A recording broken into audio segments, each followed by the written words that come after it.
വൈകുണ്ഠസ്വാമി ജനിച്ച വർഷം മാർച്ച് മാസം 12 1809. മാർച്ച് മാസം 12 1809 നമ്മുടെ വൈകുണ്ഠസ്വാമികൾ ജനിച്ചത്. ഓക്കെ അല്ലേ? അദ്ദേഹത്തിന്റെ ജന്മസ്ഥലം സ്വാമിത്തോപ്പ്, നാഗർകോവിൽ. മുടിചൂടും പെരുമാൾ എന്നറിയപ്പെട്ടു. മുത്തുക്കുട്ടി എന്നാണ് അദ്ദേഹത്തിന്റെ എന്താ പറയാ, അദ്ദേഹത്തിന്റെ കുട്ടിക്കാലത്തെ പേര്. മുടിചൂടും പെരുമാൾ എന്ന് അവര് ഇട്ടു, മുത്തുക്കുട്ടി. ഓക്കെ അല്ലേ? ഡൈഡ്, മരിച്ചത് ജൂൺ മാസം 3 1851. ഓക്കെ അല്ലേ?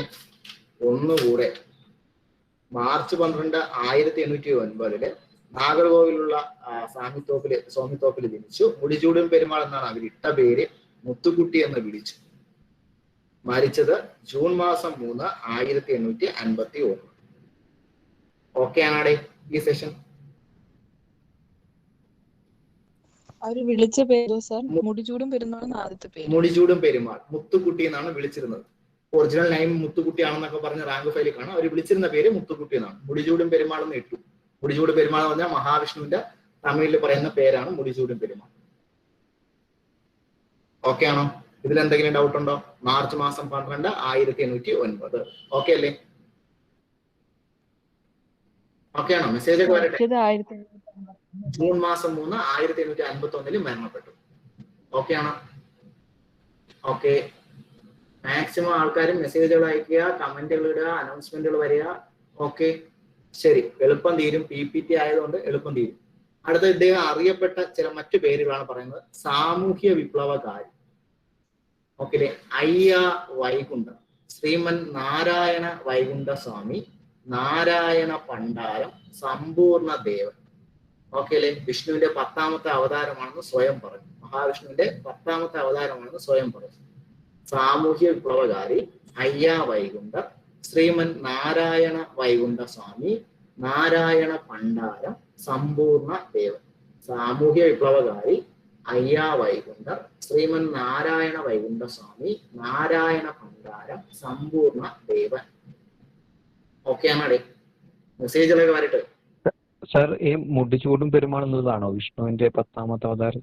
അല്ല, മുടിചൂടും പെരുമാൾ എന്ന് പറഞ്ഞു കഴിഞ്ഞാൽ വിഷ്ണുവിന്റെ തമിഴിൽ പറയുന്ന പേരാണ് മുടിചൂടും പെരുമാൾ. ഓക്കെ അല്ലേ? പെരുമാൾ എന്ന് പറഞ്ഞാൽ വിഷ്ണു, മുടിചൂടും എന്നുള്ളത് ഇതിന്റെ കൂടെ ഇട്ടെന്നേ ഉള്ളൂ. ശരിക്കും അദ്ദേഹം സന്യാസം സ്വീകരിച്ച ശേഷം സ്വയം അങ്ങ് വിശേഷിപ്പിച്ച് ഞാൻ മഹാവിഷ്ണുവിന്റെ 10ാമത്തെ അവതാരമാണ്. ഓക്കെ അല്ലേ? അത്രേ ഉള്ളൂ. ഇനി ഏറ്റവും കൂടുതൽ PSC ചോദിക്കുന്ന ഒരു കാര്യം, ഈ വിശേഷണങ്ങളെ കൂടെ ചോദിക്കുന്നത്, കേരളത്തിലെ ആദ്യത്തെ സാമൂഹ്യ പരിഷ്കർത്താവ് എന്ന് ആര് ചോദിച്ചു കഴിഞ്ഞാൽ, first social reformer in Kerala എന്ന് ചോദിച്ചാൽ അത് അയ്യ വൈകുണ്ഠസ്വാമികളാണ്. ഓക്കെ അല്ലേ? First social reformer in Kerala എന്ന് ചോദിച്ചാൽ അയ്യ വൈകുണ്ഠസ്വാമികളാണ്. കേരളത്തിലെ മഹാനായ സാമൂഹ്യ പരിഷ്കർത്താവ് ആരെന്ന് ചോദിച്ചാൽ അത് തൈക്കാട് അയ്യ. ഓക്കെ അല്ലേ? ഈ രണ്ട് കാര്യം ഓക്കെ ആണോ? ഒന്നും കൂടി പറയാം. തൈക്കാട് അയ്യയുടെ ഗുരുവാണോ വൈകുണ്ഠസ്വാമി? തൈക്കാട് അയ്യയുടെ ഗുരു ആണെന്നാണ് PSC പറയുന്നത്. ശരിക്കും ഇവർ അങ്ങോട്ടും ഇങ്ങോട്ടും ഓരോ കാര്യങ്ങൾ കൊടുത്ത് പഠിപ്പിച്ചിട്ടുണ്ട്. പക്ഷെ PSC പറയുന്നത് അങ്ങനെയാണ്. അപ്പൊ നമ്മൾ അങ്ങനെ പഠിക്കുന്നു. പിന്നെ ഇതിനിടയ്ക്ക് ഒരു ലേഡി വോയിസ് എന്തോ ചോദിച്ചായിരുന്നു, ഒന്നുകൂടെ പറയുമെന്നുള്ളത്. ഓക്കെ അല്ലേ? മഹാനായ കേരളത്തിലെ മഹാനായ സാമൂഹ്യ പരിഷ്കർത്താവ് അല്ലെങ്കിൽ മഹാനായ നവോത്ഥാന നായകൻ ആരെന്ന് ചോദിച്ചാൽ അത് തൈക്കാട് അയ്യ. ഫസ്റ്റ് സോഷ്യൽ റീഫോമർ ആരെന്ന് ചോദിച്ചാൽ അത് വൈകുണ്ഠസ്വാമി. കേരളത്തിലെ ആദ്യത്തെ സാമൂഹ്യ പരിഷ്കർത്താവ് ആരെന്ന് ചോദിച്ചാൽ അത് വൈകുണ്ഠസ്വാമി. കേരളത്തിലെ മഹാനായ സാമൂഹ്യ പരിഷ്കർത്താവ് ആരെന്ന് ചോദിച്ചാൽ അത് തൈക്കാട് അയ്യ. ഓക്കെ ആണോ? ഓക്കെ ആണോടെ? അടുത്തോട്ട് പോയിക്കോട്ടാ. Okay sir. ഓക്കെ, ശരി. ആർക്കെങ്കിലും എന്തെങ്കിലും ഉണ്ടെങ്കിൽ ഇടയ്ക്ക് ചോദിക്കുക, മെസ്സേജ് ഇടുക, എന്ന് വെച്ചാൽ ചെയ്തോളേ. ശരി. ഇനി അദ്ദേഹത്തിന്റെ പ്രധാനപ്പെട്ട വർഷങ്ങൾ ടൈം ലൈനിലോട്ട് നമ്മൾ പോവുകയാണ്. 1822 ചാന്നാർ റിവോൾട്ട്, 1ാം ചാന്നാർ റിവോൾട്ടിന് പിന്നിൽ പ്രവർത്തിച്ച നവോത്ഥാന നായകൻ. ഇനി വെറും ചാന്നാർ റിവോൾട്ടിന്റെ പിന്നിൽ പ്രവർത്തിച്ച നവോത്ഥാന നായകൻ ആരെന്ന് ചോദിച്ചാലും അത് വൈകുണ്ഠസ്വാമികളാണ്. വർഷം 1822. ചാന്നാർ റിവോൾട്ടൊക്കെ നമ്മൾ ചരിത്ര സംഭവങ്ങൾ പറയുമ്പോൾ അതിന്റെ കൂടെ പറയും. ഇന്ന് തന്നെ നമ്മൾ ചരിത്ര സംഭവം കൂടെ തുടങ്ങും. Okay, 1822 Channar revolt. ഓക്കെ, അഥവാ മാറുമറയ്ക്കൽ സമരം. ഓക്കെ, അല്ലെങ്കിൽ മേൽമുണ്ട് സമരം എന്നിങ്ങനെ അറിയപ്പെടുന്ന സമരത്തിന്റെ ആദ്യത്തെ ഒന്നാം ചാന്നാർ വോട്ട് നടന്ന വർഷം 1822. ഒന്നാം ചാന്നാർ വോട്ട് പിന്നെ പ്രവർത്തിച്ച നവോത്ഥാന നായകനാണ് അയ്യ വൈകുണ്ഠസ്വാമികൾ. വെറും ചാന്നാർ വോട്ട് പിന്നെ പ്രവർത്തിച്ച നവോത്ഥാന നായകനായിരുന്നു ചോദിച്ചാലും അയ്യ വൈകുണ്ഠസ്വാമികൾ. തൊട്ടടുത്ത വർഷം 1836 സമത്വ സമാജം. കേരളത്തിലെ ആദ്യത്തെ സാമൂഹ്യ സംഘടന എന്നറിയപ്പെടുന്നതാണ് നമ്മുടെ സമത്വ സമാജം. കേരളത്തിലെ ആദ്യത്തെ സാമൂഹ്യ സംഘടനയാണ് സമത്വ സമാജം. കേരളത്തിലെ ആദ്യത്തെ സാമൂഹ്യ സംഘടനയാണ് സമത്വ സമാജം. കേരളത്തിലെ ആദ്യത്തെ സാമൂഹ്യ സംഘടനയാണ് സമത്വ സമാജം. ഓക്കെ ആടെ. 1838 ഞാൻ തൈക്കാട് അയ്യ പറഞ്ഞപ്പോൾ പറഞ്ഞു, 1838 നമ്മുടെ ശൃംഗാരത്തോപ്പ് ജയിലില് സ്വാതി തിരുനാൾ വൈകുണ്ഠസ്വാമികളെ അറസ്റ്റ് ചെയ്തു. 1838 വൈകുണ്ഠസ്വാമികളെ ശൃംഗാരത്തോപ്പ് ജയിലിൽ അറസ്റ്റ് ചെയ്ത് അടച്ചു. ഓക്കെ, സ്വാതി തിരുനാളാണ് അറസ്റ്റ് ചെയ്ത് അടച്ചത്. ഇതിന് കാരണം എന്താണെന്ന് ചോദിച്ചാൽ സിമ്പിൾ, ആകെ 2 ചെറിയ കാര്യങ്ങളേ ഉള്ളൂ. ഇദ്ദേഹം ബ്രിട്ടീഷുകാരുടെ ഭരണത്തെ വെന്നീജ ഭരണമെന്നും തിരുവിതാംകൂർ രാജാവിനെയും കരിനീജനെന്നും കരിനീജ ഭരണമെന്നും വിളിച്ചു. സ്വാതി തിരുനാളിന് വൈകുണ്ഠസ്വാമികൾ കരിനീജനെന്നും, സ്വാതി തിരുനാളിന്റെ അല്ലെങ്കിൽ തിരുവിതാംകൂറിലെ ഭരണത്തെ കരിനീജ ഭരണമെന്നും വിളിച്ചു. ബ്രിട്ടീഷുകാരുടെ ഭരണത്തെ വെന്നീജ ഭരണമെന്നും വിളിച്ചു. ഓക്കെ അല്ലേ? ഒന്നുകൂടെ 1822 ചാന്നാർ വോട്ട്. ഇതിനെ മാറുമറയ്ക്കൽ സമരം എന്നും മേൽമുണ്ട് സമരം എന്നൊക്കെ അറിയപ്പെടുന്നു. ഒന്നാം ചാന്നാർ വോട്ട് നടന്ന വർഷമാണ് 1822. രണ്ടാം ചാന്നാർ 822 കാലഘട്ടമാണ് ശരിക്കും പറഞ്ഞു. ഓക്കെ അല്ലേ? PSC 822 അവസാന ആൻസർ കൊടുത്തത്. നിങ്ങളുടെ ആ ഒരു ഔചിത്യം അനുസരിച്ച് 822, 23 ഉണ്ട്. അപ്പൊ 22 ഇല്ലെങ്കിൽ 23 എഴുതിക്കോളും. ഓക്കെ ആണോ? ഓക്കെ അല്ലേ? ഡൗട്ട് ഉണ്ടായി ചോദിച്ചോളേ. പിന്നെ സമത്വം, കേരളത്തിലെ ആദ്യത്തെ സാമൂഹ്യ സംഘടന അല്ലെങ്കിൽ സാമൂഹ്യ പരിഷ്കരണ സംഘടന ഏതെന്ന് ചോദിച്ചാൽ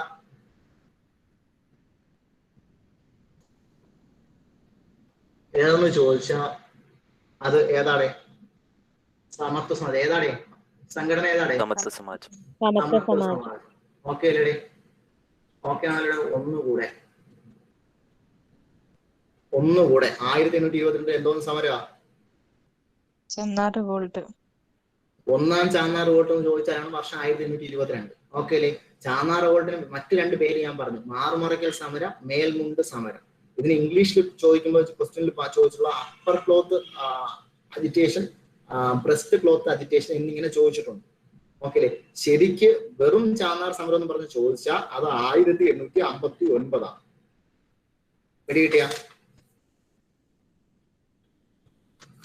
ഓക്കെ ആണേ? എങ്ങനെ സാർ ശരിക്കും ചാന്നാർ വോൾട്ട്? വെറും ചാന്നാർ വോൾട്ട് എന്ന് പറഞ്ഞ് ചോദിച്ചാൽ വർഷം 1859. ഇത് നമ്മൾ കേരള സ്റ്റേറ്റ് നമ്മൾ ചരിത്ര സംഭവങ്ങൾ പറയുമ്പോൾ അതിന്റെ കുട്ടി പറയും 1859. ഒന്നാം ചാന്നാർ വോൾട്ട് എന്ന് ചോദിച്ചാൽ മാത്രമേ 822, 23 കാലത്ത് നടന്ന ഈ ചാന്നാർ വോട്ട് നമ്മൾ പറയുള്ളൂ. ഓക്കെ അല്ലേ? PSC 822 വർഷവും കൊടുത്തിട്ടുണ്ട്, 823 വർഷവും ഒന്നാം ചാന്നാർ വോട്ട് എന്ന് പറഞ്ഞ് കൊടുത്തിട്ടുണ്ട്. പക്ഷെ അവസാനം PSC കൊടുത്ത ആൻസർ 822. അവസാനം PSC കൊടുത്ത ആൻസർ 822. അതുകൊണ്ടാണ് 822 ഞാൻ അടിച്ചത്. PPT റെഡി ആയിക്കൊണ്ട് വന്നത്. ഓക്കെ അല്ലേ? പിടി കിട്ടിയ? ഏത് ചാന്നാർ വോട്ടിന് പിന്നിൽ പ്രവർത്തന നവോത്ഥാന നായകൻ എന്ന് ചോദിച്ചാലും ആൻസർ ഒരൊറ്റ എണ്ണേ ഉള്ളൂ, അത് വൈകുണ്ഠസ്വാമി. 1859 വൈകുണ്ഠസ്വാമി തന്നെയാണോ? ഇല്ല, അദ്ദേഹം ആ സമയത്ത് ജീവിച്ചിരിക്കില്ല. പക്ഷെ PSC ചോദിക്കുമ്പോൾ ചാന്നാർ സമരത്തിന് പിന്നിൽ പ്രവർത്തന നവോത്ഥാന നായകൻ എന്ന് പറഞ്ഞ് ചോദിക്കുമ്പോൾ ആൻസർ എപ്പോഴും കൊടുക്കുന്നത് നമ്മുടെ വൈകുണ്ഠസ്വാമികളെ. അദ്ദേഹം മരിച്ച ഡേറ്റ് ഞാൻ പറഞ്ഞത് 851 അദ്ദേഹം മരിച്ചത്, ജൂൺ മാസം 3. പിടി കിട്ടിയ? കൺഫ്യൂഷൻ വരരുത്. എല്ലാം PSC വളരെ ഇമ്പോർട്ടൻ്റ്. അതുകൊണ്ടാണ് ഞാൻ ഇവിടെ ഈ PPT ഇവിടെ സ്റ്റോപ്പ് ചെയ്യുന്നത്. ഇത്രയും കാര്യങ്ങൾ എടുത്തെടുത്ത് പറയുന്നത്. എല്ലാവരും എന്നെ കേൾക്കുന്നുണ്ടല്ലോ? ഓക്കെ അല്ലേ? ചാന്നാർ വോൾട്ടൊക്കെ നമ്മൾ ഹിസ്റ്ററിയോട് വരുമ്പോൾ പറയും. ചാന്നാർ വോൾട്ട് 1859 ചാന്നാർ വോൾട്ടിനെ കുറിച്ച് നമ്മൾ വിശദമായിട്ട് സംസാരിക്കും. ഇതിപ്പോ ഓക്കെ ആണോ? എനിക്കൊന്ന് മെസ്സേജ് അയച്ച എല്ലാവരും. Okay sir. ലാസ്റ്റ് പറഞ്ഞു. അതായത് വർഷമാണോ പറയണ്ടേ? അല്ല, റീസൺ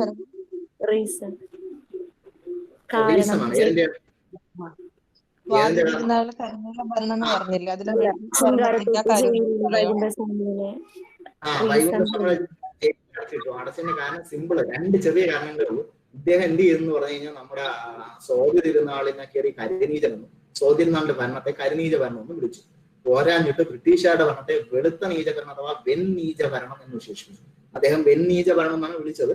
വെളുത്ത നീചന്റെ ഭരണം എന്നാണ് PSC ചോദിക്കുക. വെൺ നീച ഭരണം എന്ന് വിളിച്ചു. അപ്പൊ ഇത് സോദി തിരുനാളിന് ഇഷ്ടപ്പെട്ടില്ല. സോദി തിരുനാൾ ഇയാൾ പതുക്കെ പിടിച്ചെടുത്ത് 110 ദിവസം ശിങ്കാരത്തോപ്പ് ജയിലിൽ അടച്ചു.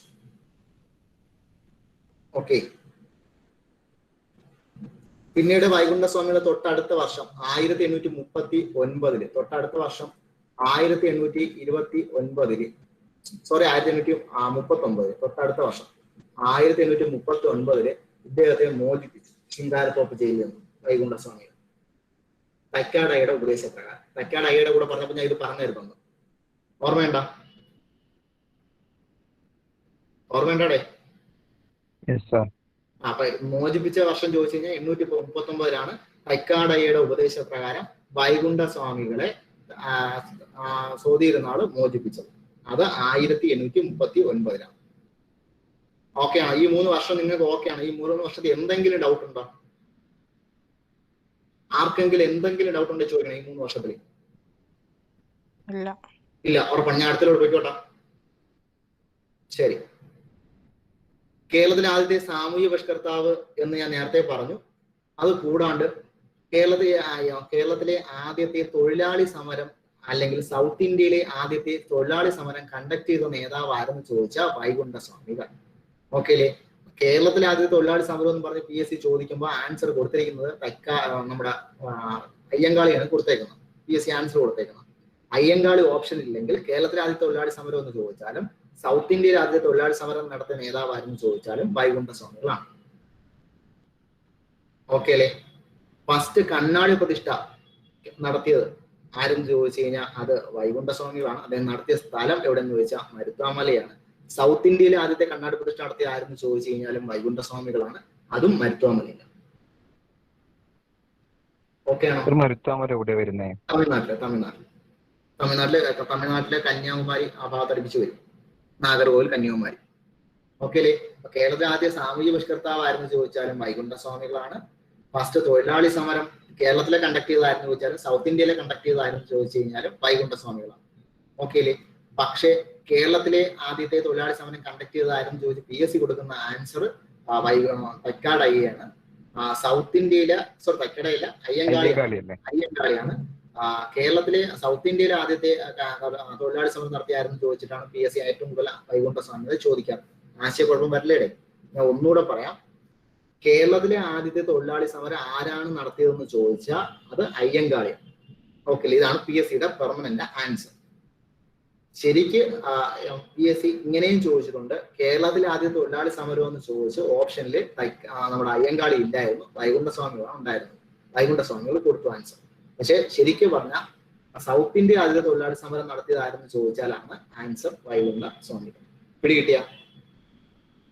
ഞാൻ പറഞ്ഞ ആശയം പിടികിട്ടിയ? കുഴപ്പം വരരുത്, കൺഫ്യൂഷൻ വരരുത്. അനൗൺസ്മെന്റ് ആരും കേൾക്കാനില്ല. ആദ്യരേഖ ഇവിടെ ഉണ്ടാ? ഉണ്ട്. മനസ്സിലായല്ലോ? അടുത്തത് കേരളത്തിലെ ആദ്യത്തെ കണ്ണാടി പ്രതിഷ്ഠ ആരെന്ന് നടത്തിയെന്ന് ചോദിച്ചാലും സൗത്ത് ഇന്ത്യയിലെ ആദ്യത്തെ കണ്ണാടി പ്രതിഷ്ഠ നടത്തിയ ആരെന്ന് ചോദിച്ചാലും അതും വൈകുണ്ഠസ്വാമികൾ തന്നെയാണ്. സ്ഥലം മരുത്വാമല. സ്ഥലം എവിടെയാണ്? മരുത്വാമല. ഞാൻ അടുത്ത സ്ലൈഡിലോട്ട് പോവാണേ. അദ്ദേഹത്തിന്റെ എന്താ പറയാ, അദ്ദേഹം സ്ഥാപിച്ച മതമാണ് അയ്യാവഴി. അതിന്റെ മുദ്ര ഏതെന്ന് ചോദിച്ചാൽ തീജോല വഹിക്കുന്ന താമരയാണ് അതിന്റെ മുദ്ര, അതിന്റെ സിമ്പല്. ഓക്കെ അല്ലേ? അവരുടെ എന്താ പറയാ, അവരുടെ ക്ഷേത്രങ്ങൾ അറിയപ്പെട്ട പേര് പതികൾ എന്നാണ് അവിടുത്തെ ക്ഷേത്രങ്ങൾ അറിയപ്പെട്ടത്. ഓക്കെ അല്ലേ? അവരുടെ ക്ഷേത്രങ്ങൾ അറിയപ്പെട്ടത് പതികൾ. അവരെ ഹെഡ്ക്വാർട്ടേഴ്സ് ആയിരുന്നു സ്വാമിത്തോപ്പ്. അവരെ ഹെഡ്ക്വാർട്ടേഴ്സ് എവിടെയായിരുന്നു ചോദിച്ചാൽ സ്വാമിത്തോപ്പാണ് അവരുടെ ഹെഡ്ക്വാർട്ടേഴ്സ്. അവരുടെ പുണ്യസ്ഥലമാണ് ദച്ചനം. അദ്ദേഹത്തിന്റെ അയ്യാവഴിയാണ് വൈകുണ്ഠസ്വാമികൾ സ്ഥാപിച്ച റിലീജിയൻ. തീജോല വഹിക്കുന്ന താമരയാണ് അതിന്റെ മുദ്ര.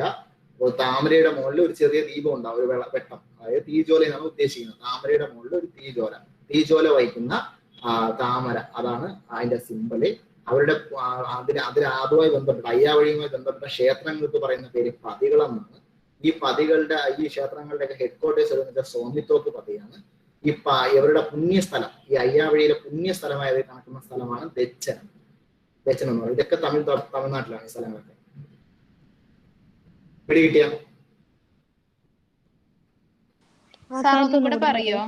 പറയാം. അദ്ദേഹം സ്ഥാപിച്ച മതമാണ് അയ്യാവഴി. ഓക്കെ അല്ലെ? അദ്ദേഹത്തിന്റെ ആശയങ്ങൾ പിന്തുടർന്ന് വരുന്ന പൊതുകൂട്ട ആൾക്കാർക്ക് വേണ്ടി അദ്ദേഹം ഉണ്ടാക്കിയ ഒരു സിസ്റ്റമാണ് അയ്യാവഴി. ഇതിന്റെ മുദ്ര അല്ലെങ്കിൽ സിംബല്, എംബ്ലം എന്നൊക്കെ വെച്ച് പറഞ്ഞ് ചോദിച്ചു കഴിഞ്ഞാൽ തീജോല വഹിക്കുന്ന താമര. അതൊന്നുമില്ല, ഒരു താമരയുടെ മുകളിൽ ഒരു ചെറിയ ഒരു ദീപം, ഒരു മെഴുകുതിരി കത്തിച്ച പോലുള്ള ഒരു ദീപം അല്ലെങ്കിൽ ഒരു നിലവിളക്ക് കത്തിച്ച പോലുള്ള ഒരു ദീപം ഉണ്ടാവും. ഇതിനെയാണ് നമ്മൾ എന്താ പറയാ തീജോല വഹിക്കുന്ന താമര എന്ന് പറയുന്നത്. മനസ്സിൽ സങ്കല്പിച്ചോണം. നമ്മൾ പറയുമ്പോൾ തിയറിക്കലി പറയുമ്പോൾ തീജോല വഹിക്കുന്ന താമര എന്നാണ് പറയുന്നത്. ഓക്കെ അല്ലെ? ഇവരുടെ പുണ്യ സ്ഥലമാണ് ദച്ചനം. തിരുച്ചെന്തൂരിലാണ്, തമിഴ്നാട്ടിലെ തിരുച്ചെന്തൂരിലാണ് ഈ സ്ഥലമുള്ളത്, തിരുച്ചെന്തൂർ. ഓക്കെ അല്ലെ? അയ്യാവഴിയുടെ ക്ഷേത്രങ്ങളെല്ലാം കൂടെ, ക്ഷേത്രങ്ങൾക്ക് പറയുന്ന പേരാണ് ഈ രീതി ഫോളോ ചെയ്തുകൊണ്ട് അവർക്ക് ചെറിയ ചെറിയ ക്ഷേത്രങ്ങളുണ്ട്. ആ ക്ഷേത്രങ്ങൾ അറിയപ്പെടുന്ന പേര് പതികൾ എന്നാണ്. ഓക്കെ അല്ലെ? ഇവരുടെ ഈ അയ്യാവഴിയുടെ ഹെഡ് ക്വാർട്ടേഴ്സ് എവിടെയെന്ന് ചോദിച്ചാൽ സ്വാമിത്തോപ്പ് പതി. ഈ പതികളുടെ ക്ഷേത്രങ്ങളിൽ ഹെഡ് ക്വാർട്ടേഴ്സ് ആയിട്ടുള്ള സ്വാമിത്തോപ്പ് പതിയാണ് ഈ ക്ഷേത്രങ്ങളുടെയും ഹെഡ് ക്വാർട്ടേഴ്സ്, ഈ അയ്യാവഴിയുടെയും ഒക്കെ ഹെഡ് ക്വാർട്ടേഴ്സ് ആയിട്ടുള്ള സ്ഥലം. പിടികിട്ടിയ? ഓക്കെ ആണേ? എൻ്റെ കൂടെ ഉണ്ടോ എല്ലാരും?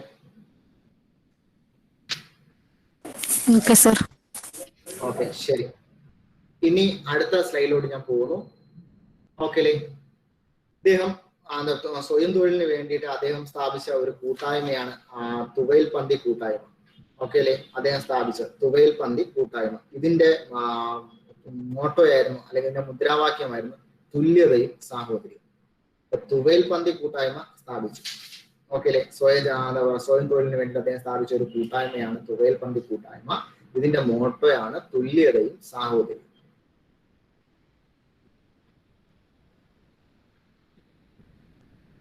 ഓക്കെ അല്ലെ? ദക്ഷിണേന്ത്യ മുഴുവനും അദ്ദേഹം ക്ഷേത്രങ്ങൾ സ്ഥാപിച്ചിട്ടുണ്ട്. ഈ ക്ഷേത്രങ്ങൾ അറിയപ്പെടുന്ന പേര് നിഴൽ താങ്കൽ എന്നാണ് ഈ ക്ഷേത്രങ്ങൾ അറിയപ്പെടുന്നത്. അയ്യാവഴികളിൽ പെടാത്ത രീതിയിൽ. തുവയിൽ പന്തി കൂട്ടായ്മ ഒന്നും കൂടി ഒന്ന് പറയാമോ?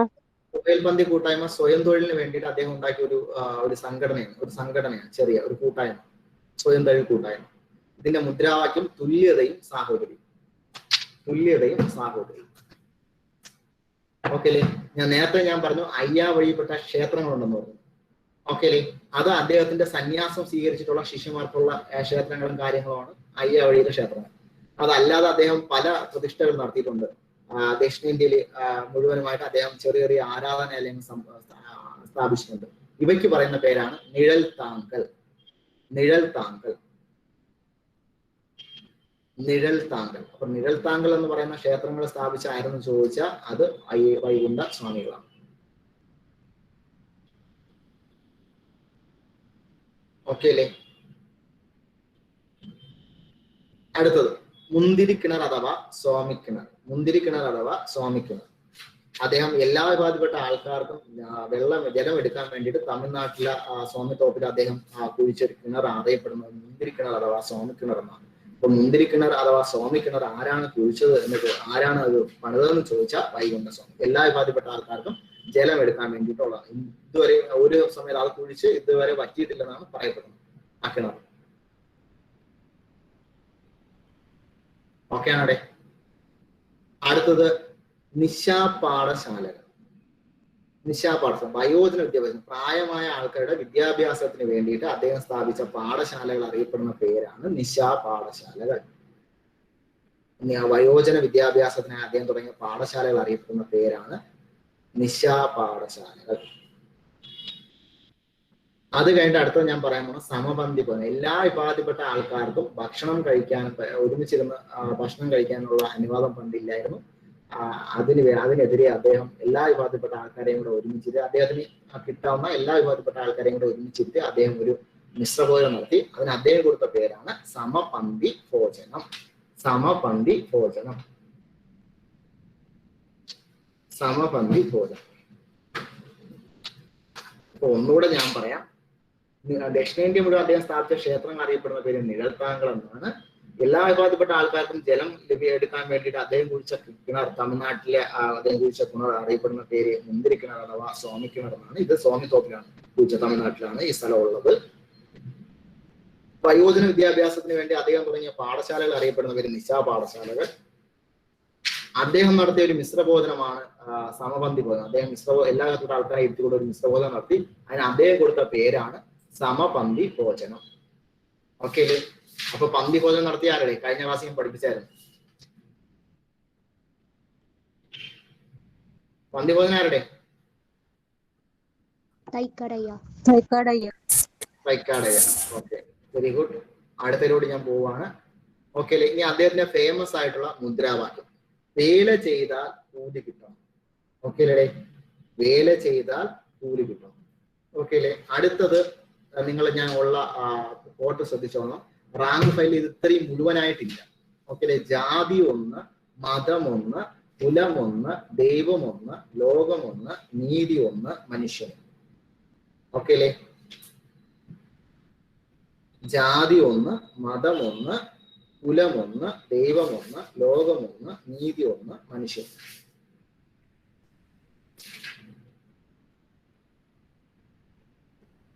ഓക്കെ ആണേ?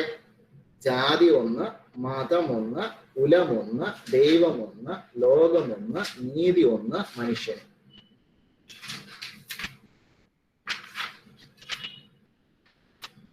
ഓക്കെ ആണോ? ഞാൻ അടുത്തിലോട്ട് പോയിക്കോട്ടാ. ഓക്കെ, ശരി. റാങ്ക് ഫയലിൽ ഈ ഇദ്ദേഹത്തിന്റെ കോട്ട ഫുള്ള് ഇതേണക്കില്ല. ജാതി ഒന്ന്, മതം ഒന്ന്, കുലം ഒന്ന്, ലോകം ഒന്ന്, നീതി ഒന്ന്, മനുഷ്യൻ. ഇങ്ങനെയെല്ലാം ഉണ്ടോന്ന് എനിക്കറിയില്ല. ചില റാങ്ക് ഫയലിൽ ഇത് ഫുള്ള് ആയിട്ടില്ല. ഓക്കെ അല്ലേ? ശരി. ഇനി ഇദ്ദേഹത്തിന്റെ കൃതികളിലോട്ട് ഞാൻ പോവുകയാണ്. അഖിലത്തിരുട്ട് അമ്മാനെ, അരുൾ നൂൽ ഉച്ചിപ്പടുപ്പ്. അഖിലത്തിരുട്ട് അമ്മാനെ, അരുൾ നൂൽ ഉച്ചിപ്പടുപ്പ്. അഖിലത്തിരുട്ട് അമ്മാനെ, അരുൾ നൂൽ ഉച്ചിപ്പടുപ്പ്.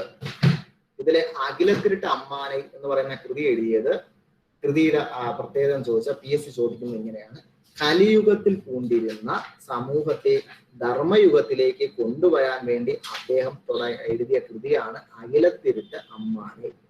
കലിയുഗത്തിൽ പൂണ്ടിരുന്ന ജനങ്ങളെ ധർമ്മയുഗത്തിലേക്ക് കൊണ്ടുവരാൻ വേണ്ടി അദ്ദേഹം രചിച്ച കൃതിയാണ് അഖിലത്തിരുട്ട് അമ്മാനെ. അദ്ദേഹത്തിന്റെ മറ്റു രണ്ട് കൃതിയാണ് അരുൾ നൂൽ ഉച്ചിപ്പടുപ്പ്.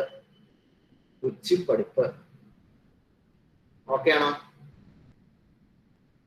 ഉച്ചിപ്പടുപ്പ്. ഓക്കെ ആണോടെ?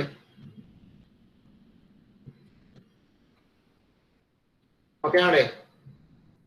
ഈ അമ്മാനയുടെ കാര്യം ഒന്നുകൂടെ ഒന്ന് പറയോ? അഖിലത്തിരുട്ട് അമ്മാനെ, കലിയുഗത്തിൽ പൂണ്ടിരുന്ന മനുഷ്യരെ ധർമ്മയുഗത്തിലേക്ക് കൊണ്ടുവരാൻ.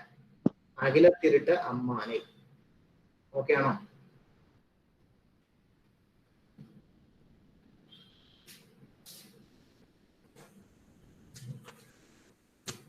ഓക്കെ അല്ലേ? ശരി. ഞാൻ ഒന്നുകൂടെ ഇത് ഫുള്ള് ജസ്റ്റ് ഒന്ന് നിങ്ങളെ PPT ഇട്ടിട്ട് ഞാൻ ഒന്ന് പറഞ്ഞു റിവേഴ്സ് പറഞ്ഞു പോകുന്നു. ഓക്കെ അല്ലേ? എന്തെങ്കിലും ഡൗട്ട് ഉണ്ട്, മിസ്റ്റേക്കുകളൊക്കെ ഉണ്ടെങ്കിൽ എന്നോട് പറയുക, കമ്മ്യൂണിക്കേറ്റ് ചെയ്യുക, എന്ത് വേണമെങ്കിലും ചോദിക്കാം. അറിയാവുന്നതാണെങ്കിൽ ഞാൻ പറയും. ഓക്കെ അല്ലേ? ശരി. അദ്ദേഹത്തിന്റെ പ്രശസ്തമായിട്ടുള്ള കൃതികൾ അഖിലത്തിരുട്ട് അമ്മാനെ, അരുൾ നൂൽ ഉച്ചിപ്പടുപ്പ്. ധർമ്മയുഗത്തിൽ പൂണ്ടുന്ന മനുഷ്യരെ കലിയുഗത്തിൽ പൂണ്ടുന്ന മനുഷ്യരെ ധർമ്മയുഗത്തിലേക്ക് കൊണ്ടുവരാൻ വേണ്ടി അദ്ദേഹം രചിച്ച കൃതിയാണത്. അദ്ദേഹത്തിന്റെ പ്രശസ്തമായ കോട്ടുകളാണ്: വേല ചെയ്താൽ കൂലി കിട്ടണം, ജാതി ഒന്ന്, മതം ഒന്ന്, കുലം ഒന്ന്, ദൈവം ഒന്ന്, ലോകം ഒന്ന്, നീതി ഒന്ന്, മനുഷ്യൻ. അദ്ദേഹം ദക്ഷിണേന്ത്യ മുഴുവൻ സ്ഥാപിച്ച ക്ഷേത്രങ്ങൾ അറിയപ്പെടുന്ന പേര് നിഴൽത്താങ്കൽ. അദ്ദേഹം കുഴിച്ചൊരു കിണറാണ് മുന്തിരി കിണർ അഥവാ സ്വാമി കിണർ. എല്ലാ പതിവുള്ള ആൾക്കാർക്കും ജലം എടുക്കാൻ വേണ്ടിയിട്ടാണ് ഇതെടുത്തത് തുടങ്ങിയത് അദ്ദേഹം. നിശാ പാഠശാലകൾ, വയോജന വിദ്യാഭ്യാസത്തിനായി അദ്ദേഹം തുടങ്ങിയ പാഠശാലകൾ. സമപന്തി ഭോജനം അദ്ദേഹം നടത്തിയ ആരും ചോദിച്ച വൈകുണ്ഠസ്വാമികൾ. സ്വയം തൊഴിലിന് വേണ്ടി അദ്ദേഹം തുടങ്ങിയ ഒരു കൂട്ടായ്മയാണ് തുവയൽപന്തി കൂട്ടായ്മ. തുല്യതയും സാഹോദര്യമാണ് ഇതിന്റെ മുദ്രാവാക്യം. അദ്ദേഹത്തിന്റെ സ്ഥാപിച്ച മതം അയ്യാവഴി. തീജോല വയ്ക്കുന്ന താമരയാണ് ചിഹ്നം. ദച്ചനമാണ് പുണ്യസ്ഥലം. പതികൾ ആണ് ഈ അയ്യാവഴിയിലെ ക്ഷേത്രങ്ങൾ അറിയപ്പെടുന്ന പേര് പതികൾ എന്നാണ്. ഇതിന്റെ ഹെഡ്ക്വാർട്ടേഴ്സും അയ്യാവഴിയുടെ ഹെഡ്ക്വാർട്ടേഴ്സും ഈ പതികളുടെ ഹെഡ്ക്വാർട്ടേഴ്സ് സോമിത്തോപ്പ് പതിയാണ്. കേരളത്തിലെ ആദ്യത്തെ സാമൂഹിക പരിഷ്കർത്താവ് എന്നറിയപ്പെടുന്നു. ഫസ്റ്റ് തൊഴിലാളി സമരം സൗത്ത് ഇന്ത്യയിൽ കണ്ടക്ട് ചെയ്തു. ഫസ്റ്റ് കർണാടക പ്രതിഷ്ഠ ഇൻ സൗത്ത് ഇന്ത്യ ആരെന്ന് ചോദിച്ചു കഴിഞ്ഞാൽ അത് നമ്മുടെ വൈകുണ്ഠ സ്വാമികളാണ്. സ്ഥലം ചോദിച്ചാൽ മരുത്വാമല. 1822 ചാന്നാർ സമരം നടത്തി. 1836 സമത്വ സമാജം. 1838 110 ദിവസം നീണ്ട അദ്ദേഹം ജയിൽവാസം അനുഷ്ഠിച്ചു ശിങ്കാരത്തോപ്പ് ജയിലിൽ. അദ്ദേഹത്തെ അറസ്റ്റ് ചെയ്ത വ്യക്തി നമ്മുടെ സ്വാതിരുന്നാളാണ്. സ്വാതിരുന്നാളിനെ കരിനീജനെന്നും സ്വാതിരുന്നാളിന്റെ ഭരണത്തെ കരിനീജ ഭരണമെന്നും വിശേഷിപ്പിച്ചു. അത് കഴിഞ്ഞിട്ട് നമ്മുടെ ബ്രിട്ടീഷുകാരുടെ ഭരണത്തെ വെണ്ണീജ ഭരണം അഥവാ വെളുത്ത നീണ്ട ഭരണമെന്നും വിശേഷിപ്പിച്ചു. സാമൂഹ്യ വിപ്ലവകാരി അയ്യാ വൈകുണ്ഠ, ശ്രീമൻ നാരായണ വൈകുണ്ഠസ്വാമി, നാരായണ ഭണ്ഡാരം, സമ്പൂർണ്ണ ദേവൻ എന്നിങ്ങനെ അറിയപ്പെടുന്നു. വിഷ്ണുവിന്റെ 10ാമത്തെ അവതാരം എന്ന് സ്വയം വിശേഷിപ്പിച്ചു. മാർച്ച് 12, 1809 ജനിച്ചു. സ്വാമിത്തോപ്പ് നാഗർകോവില്. മുടിചൂടും പെരുമാൾ എന്നാണ് അവരിട്ട പേര്. വിളിച്ചിരുന്ന പേര് മുത്തുക്കുട്ടി എന്നാണ്. മരിച്ചത് അല്ലെങ്കിൽ സമാധിയായത് ജൂൺ മാസം 3, 1851. ഓക്കെ അല്ലെ. ഇദ്ദേഹം ദേവദാസി സമ്പ്രദായത്തിന് എതിരായിരുന്നു. ഉഴിയംവേല എന്ന് പറഞ്ഞ സമ്പ്രദായത്തിനൊക്കെ എതിരായിരുന്നു. ഓക്കെ ആണേ? ഓക്കെ ആണോ? മെസ്സേജിൽ വരണേ. എന്തെങ്കിലും ഡൗട്ട് ഉണ്ടെങ്കിൽ ചോദിക്കണേ. അടുത്ത ദേവദാസി സമ്പ്രദായത്തിന് എന്തിനാണ് എതിരെ? ദേവദാസി സമ്പ്രദായം ഉഴിയംവേല. ഉഴിയംവേല ദേവദാസി സമ്പ്രദായം അറിയാം എന്താണ് സംഭവം? അറിയപ്പെട്ടത് ഏതൊക്കെ പേരിലാണെന്ന് പറയാലോ? അദ്ദേഹം അറിയപ്പെട്ട പേരുകൾ വളരെ കുറച്ച് പേരിൽ അദ്ദേഹം അറിയപ്പെട്ടുള്ളൂ. സാമൂഹ്യ വിപ്ലവകാരി അയ്യാ വൈകുണ്ഠർ, ശ്രീമൻ നാരായണ വൈകുണ്ഠസ്വാമി, നാരായണ ഭണ്ഡാരം, സമ്പൂർണ്ണ ദേവൻ എന്നിങ്ങനെ അറിയപ്പെട്ടു.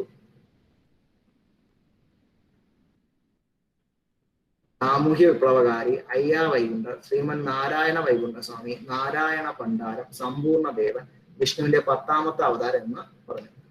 ഓക്കെ അല്ലെ. ദേവദാസി സമ്പ്രദായം അറിയാം എല്ലാവർക്കും. ഉഴിയംവേല തിരുവിതാംകൂറില് സർക്കാർ ജോലികളിൽ ജോലി ചെയ്ത് കഴിഞ്ഞ് കഴിഞ്ഞാൽ അതിലൊരു ശമ്പളം കൊടുക്കില്ല. ഈ സമ്പ്രദായത്തിന് പറഞ്ഞിരുന്ന പേരാണ് ഉഴിയംവേല.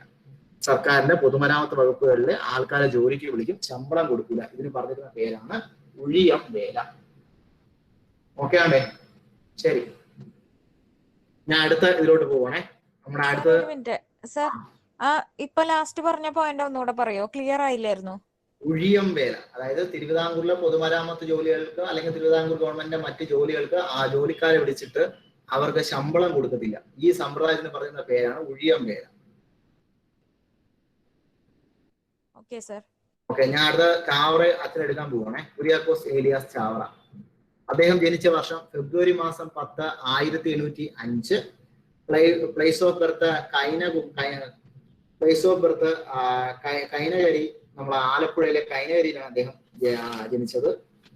അദ്ദേഹം ഡെത്ത് ഓഫ് ഡേറ്റ് ജൂൺ മാസം 3, 1871 അദ്ദേഹം മരിച്ചത് അല്ലെങ്കിൽ സമാധിയായത്.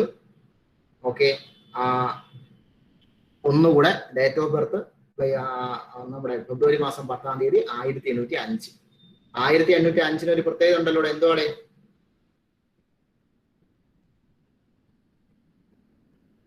ഹലോ, പഴശ്ശിരാജ മരണപ്പെട്ട വർഷം. പഴശ്ശിരാജ മരണപ്പെട്ട വർഷം അല്ലെങ്കിൽ 2ാം പഴശ്ശിരാജാവ് അവസാനിച്ച വർഷമാണ് 1805. Place of birth Kainakari Alappuzha. Kainakari ആലപ്പുഴയിലാണ് അദ്ദേഹം ജനിച്ചത്. ഡെത്ത് ഓഫ് ഡേറ്റ് ജൂൺ മാസം 3, 1871 കുര്യാക്കോസ് ഏലിയാസ് ചാവറയച്ചൻ മരിച്ചത് അല്ലെങ്കിൽ സമാധിയായത്. കേരളത്തിന്റെ ഫസ്റ്റ് കേരളീയ വികാരി ജനറലാണ് നമ്മുടെ ഏലിയാസ് ചാവറ. ഫസ്റ്റ് കേരള വികാരി ജനറൽ എന്നറിയപ്പെടുന്നു. ദേവദാസൻ എന്നറിയപ്പെടുന്നു. കേരള സാക്ഷരതയുടെ പിതാവ് എന്നറിയപ്പെടുന്നു. അനുഗ്രഹീത പുരോഹിത ശ്രേഷ്ഠൻ എന്നറിയപ്പെടുന്നു. കാലത്തിന് മുമ്പേ നടന്ന നവോത്ഥാന നായകൻ എന്നറിയപ്പെടുന്നു. അനുഗ്രഹീത പുരോഹിത ശ്രേഷ്ഠൻ എന്നറിയപ്പെടുന്നു. ദേവദാസൻ എന്നറിയപ്പെടുന്നു. കേരള സാക്ഷരതയുടെ പിതാവ്, ആദ്യത്തെ കേരളീയ വികാരി ജനറൽ, ഫസ്റ്റ് കേരള വികാരി ജനറൽ ദേവദാസൻ, കേരള സാക്ഷരതയുടെ പിതാവ്, അനുഗ്രഹീത പുരോഹിത ശ്രേഷ്ഠൻ, കാലത്തിനു മുമ്പേ നടന്ന നവോത്ഥാന നായകൻ.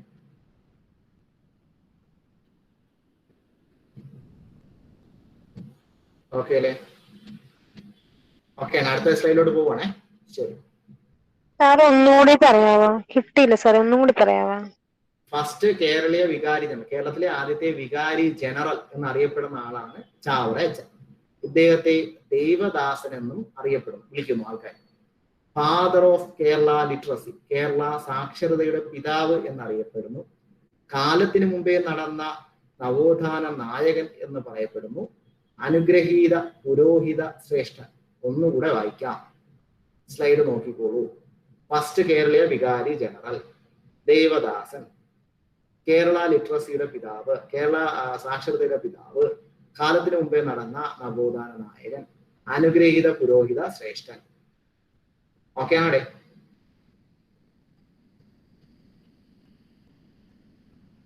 അടുത്ത വർഷത്തിലോട്ട് പോവാണേ. വളരെ കുറച്ച് വർഷങ്ങളേ ഉള്ളൂ. 1829 നവംബർ മാസം 21 ഇദ്ദേഹം ആദ്യമായിട്ട് നമ്മുടെ പുരോഹിതനായിട്ട് ജോലി നോക്കി.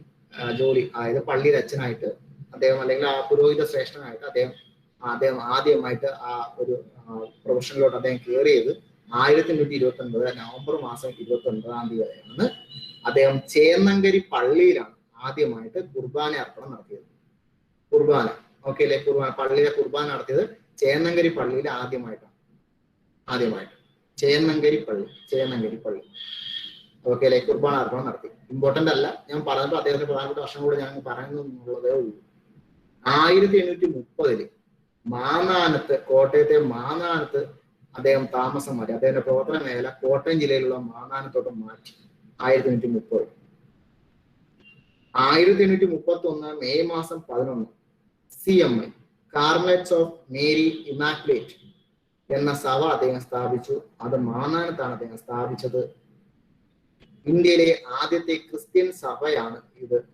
ഒരു ഇന്ത്യക്കാരൻ സ്ഥാപിച്ച ആദ്യത്തെ ക്രിസ്ത്യൻ സഭയാണിത്. ഇന്ത്യയിലെ ഫസ്റ്റ് ക്രിസ്ത്യൻ സഭ, ഒരു ഇന്ത്യക്കാരൻ സ്ഥാപിക്കുന്ന ആദ്യത്തെ ക്രിസ്ത്യൻ സഭയാണ് CMI, Carmelites of Mary immaculate. ഇതിന്റെ ഫസ്റ്റ് സുപ്പീരിയർ ജനറൽ ആരെന്ന് ചോദിച്ചാൽ അതും ചാവറയച്ചൻ തന്നെയായിരുന്നു. ഓക്കെ അല്ലെ? CMIയുടെ ഫസ്റ്റ് ജനറൽ, സുപ്പീരിയർ ജനറൽ ആരാന്ന് ചോദിച്ചാൽ ചാവറയച്ചനാണ്. ഇന്ത്യയിലെ ഫസ്റ്റ് ക്രിസ്ത്യൻ സഭ, ഇന്ത്യക്കാരനായ ഒരു ആള് സ്ഥാപിക്കുന്ന ആദ്യത്തെ ക്രിസ്ത്യൻ സഭ എന്ന് ചോദിച്ചാൽ അതും CMI ആണ്. 1831 മെയ് മാസം 11 1831 മെയ് മാസം 11 ഓക്കെ അല്ലെ? കാർമലൈറ്റ്സ് ഓഫ് മേരി ഇമാക്കുലേറ്റ് എന്നാണ് എന്റെ ഫുൾ പേര്. ഓക്കെ അല്ലെ? ഇതിന് അദ്ദേഹത്തെ സഹായിച്ച 2 വ്യക്തികളുണ്ട്. പാലയ്ക്കൽ തോമ മാൽപ്പനും പോരുകര തോമസ് അച്ഛൻ. ഓക്കെ അല്ലേ? പാലയ്ക്കൽ തോമ മാൽപ്പൻ, പോരുകര തോമസ് അച്ഛൻ. പാലയ്ക്കൽ തോമ മാൽപ്പൻ, പോരുകര തോമസ് അച്ഛൻ. 1846 അടുത്ത വർഷം ആദ്യത്തെ സംസ്കൃത സ്കൂൾ അദ്ദേഹം സ്ഥാപിച്ചു. കാത്തോലിക്ക സംസ്കൃത സ്കൂൾ അദ്ദേഹം സ്ഥാപിച്ചു. കൂനമ്മാവില് സ്ഥാപിച്ചു. മാന്നാനത്തെ മാന്നാനത്താണ് ആദ്യം സ്ഥാപിച്ചത്, കൂനമ്മാവില് സ്ഥാപിച്ചു. അങ്ങനെ 2 സ്ഥലത്ത് അദ്ദേഹം സ്കൂൾ സ്ഥാപിച്ചു. ആദ്യം സ്ഥാപിച്ചതെന്ന് വെച്ചാൽ മാന്നാനത്താണ് അദ്ദേഹം സ്ഥാപിച്ചത്. ഓക്കെ അല്ലേ? മാന്നാനത്ത് ആദ്യത്തെ കാത്തോലിക സംസ്കൃത സ്കൂൾ അദ്ദേഹം സ്ഥാപിച്ചു. ഓക്കെ അല്ലെ? മാന്നാനം കോട്ടയത്തും കൂനമ്മാവ് എറണാകുളത്തുമാണ്. അടുത്ത വർഷം 846 മാന്നാനം പ്രസ് അഥവാ സെന്റ് ജോസഫ് പ്രസ് മാന്നാനത്ത് സ്ഥാപിച്ചു. കേരളത്തിലെ ഇന്ത്യയിലെ 3ാമത്തെ പ്രസ്, ഇന്ത്യയിലെ ആദ്യത്തെ സ്വദേശി പ്രസ് എന്നിങ്ങനെ അറിയപ്പെടുന്നു. ഇന്ത്യയിലെ 3ാമത്തെ പ്രസ്, ഇന്ത്യയിലെ ആദ്യത്തെ സ്വദേശി പ്രസ് എന്നിങ്ങനെയൊക്കെ അറിയപ്പെടുന്നു. PSC പലപ്പോഴായിട്ട് അങ്ങനെ ചോദിച്ച ആൻസർ കൊടുത്തിട്ടുണ്ട്. ഓക്കെ അല്ലേ? ഇവിടെ അച്ചടിച്ച ഫസ്റ്റ് ബുക്ക് ജ്ഞാനപീയൂഷം. ഇവിടെ നിന്നിറങ്ങിയ പത്രമാണ് നസ്രാണി ദീപിക. ആദ്യമായിട്ട് അച്ചടിച്ച പത്രം നസ്രാണി ദീപിക ഇവിടെ നിന്ന് ആദ്യമായിട്ട് അച്ചടിച്ചത് ഇവിടെ നിന്നുമാണ്. നസ്രാണി ദീപിക എന്ന പത്രം ആദ്യമായിട്ട് അച്ചടിച്ചത് ഇവിടെ നിന്നുമാണ്. അത് 1887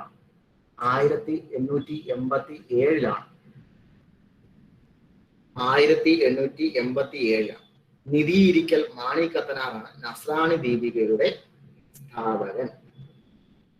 ഒന്നുകൂടെ ഞാൻ പറയുന്നു, 846 മാന്നാനം പ്രസ് അഥവാ സെന്റ് ജോസഫ് പ്രസ് അദ്ദേഹം മാന്നാനത്ത് സ്ഥാപിച്ചു. ഇന്ത്യയിലെ 3ാമത്തെ പ്രസ്, ഇന്ത്യയിലെ ആദ്യത്തെ സ്വദേശീയ പ്രസ്. ഇവിടെ അച്ചടിച്ച ആദ്യത്തെ പുസ്തകം ജ്ഞാനപീയൂഷമാണ്. നസ്രാണി ദീപിക ആദ്യമായി അച്ചടിച്ചത് ഇവിടെ നിന്നുമാണ്. നസ്രാണി ദീപികയുടെ സ്ഥാപകൻ നിധിയിരിക്കൽ മാണി കത്തനാറാണ്. ഇത് 1887 പുറത്തിറങ്ങിയത്. ജ്ഞാനപീയൂഷം എഴുതിയത് ചാവറ അച്ഛൻ തന്നെയാണ്. ജ്ഞാനപീയൂഷം ശരിക്കും പറഞ്ഞാൽ ഒരു ബൈബിളിനെ കുറിച്ചുള്ള ഒരു തമിഴ് കൃതിയായിരുന്നു. ഇത് അദ്ദേഹം മലയാളത്തിലോട്ട് മൊഴി മാറ്റുകയാണ് ചെയ്തത്. Any doubts? അടുത്ത വർഷത്തോട്ട് പോയിക്കോട്ടെ.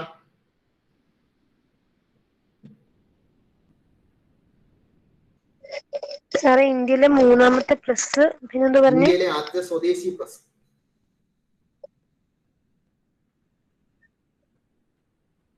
ഓക്കെ ആണോ? വേറെ എന്തെങ്കിലും ആർക്കെങ്കിലും ഉണ്ടോ? നസ്രാണി ദീപികയുടെ സ്ഥാപകൻ നിധി ഇരിക്കൽ മാണി കത്തനാർ. നിധി ഇരിക്കൽ മാണി കത്തനാർ.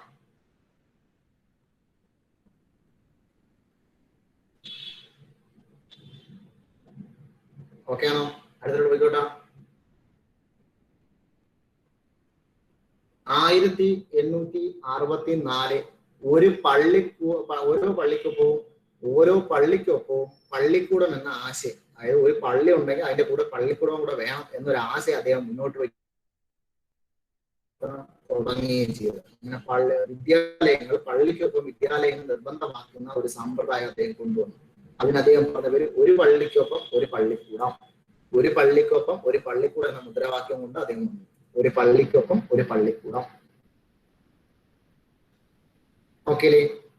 അദ്ദേഹം പിടിയേരി സമ്പ്രദായവും ആരംഭിച്ചു. ഉച്ചക്കഞ്ഞി എന്ന് പറയുന്ന സമ്പ്രദായം, ഉച്ചക്കഞ്ഞി സ്കൂളിൽ കൊടുക്കാൻ വേണ്ടി അദ്ദേഹം ഇതിന്റെ കൂടെ പിടിയേരി സമ്പ്രദായം കൊണ്ടുവന്നു. ഓക്കെ. പിടിയേരി സമ്പ്രദായം കൊണ്ടുവന്ന നവോത്ഥാന നായകൻ ആരെന്ന് ചോദിച്ച ചാവറ അച്ഛനാണ്. ഈ സ്കൂളുകളിലെ കുട്ടികൾക്ക് ഉച്ചക്കഞ്ഞി കൊടുക്കുക എന്നുള്ള സമ്പ്രദായം ഇതനുസരിച്ചാണ് പിടിയേരി സമ്പ്രദായം എന്ന് പറഞ്ഞിട്ടൊരു സമ്പ്രദായം അദ്ദേഹം കൊണ്ടുവന്നത്. ഓക്കെ ആണോ? ഒരു പള്ളിക്കൊപ്പം ഒരു പള്ളിക്കൂടം എന്ന സമ്പ്രദായം എന്ന മുദ്രാവാക്യത്തോടെ ആ ഒരു സിസ്റ്റം അദ്ദേഹം കൊണ്ടുവന്നു. ഉച്ചക്കഞ്ഞി സമ്പ്രദായത്തിന്റെ പിതാവാരെന്ന് ചോദിച്ചാലും പിടിയേരി സമ്പ്രദായത്തിന്റെ പിതാവാരെന്ന് ചോദിച്ചു കഴിഞ്ഞാലും അത് ചാവറ അച്ഛൻ. ഓക്കെ ആണേ? ഞാൻ അടുത്തോട്ട് പോവാണേ.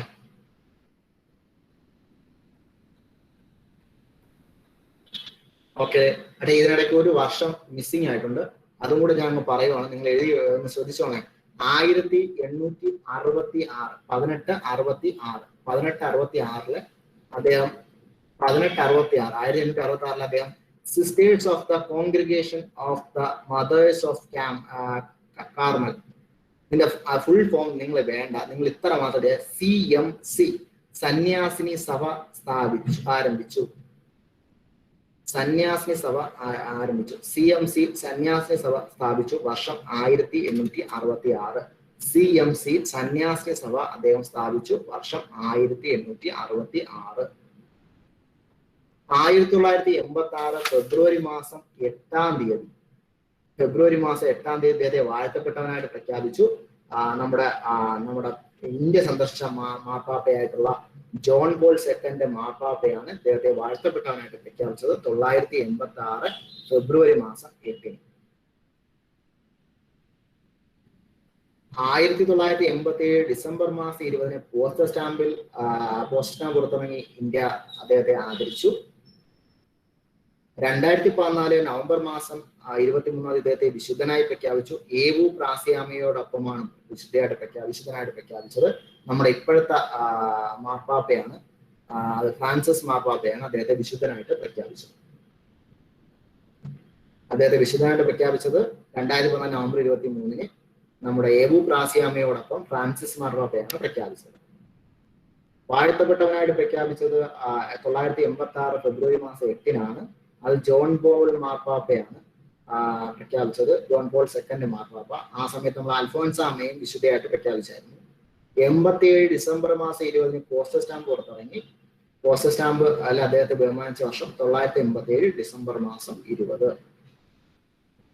ഓക്കെ. എന്തെങ്കിലും ഡൗട്ട് ഉണ്ടോ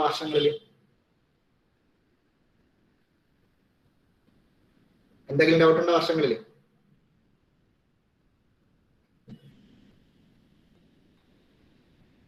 ആർക്കെങ്കിലും?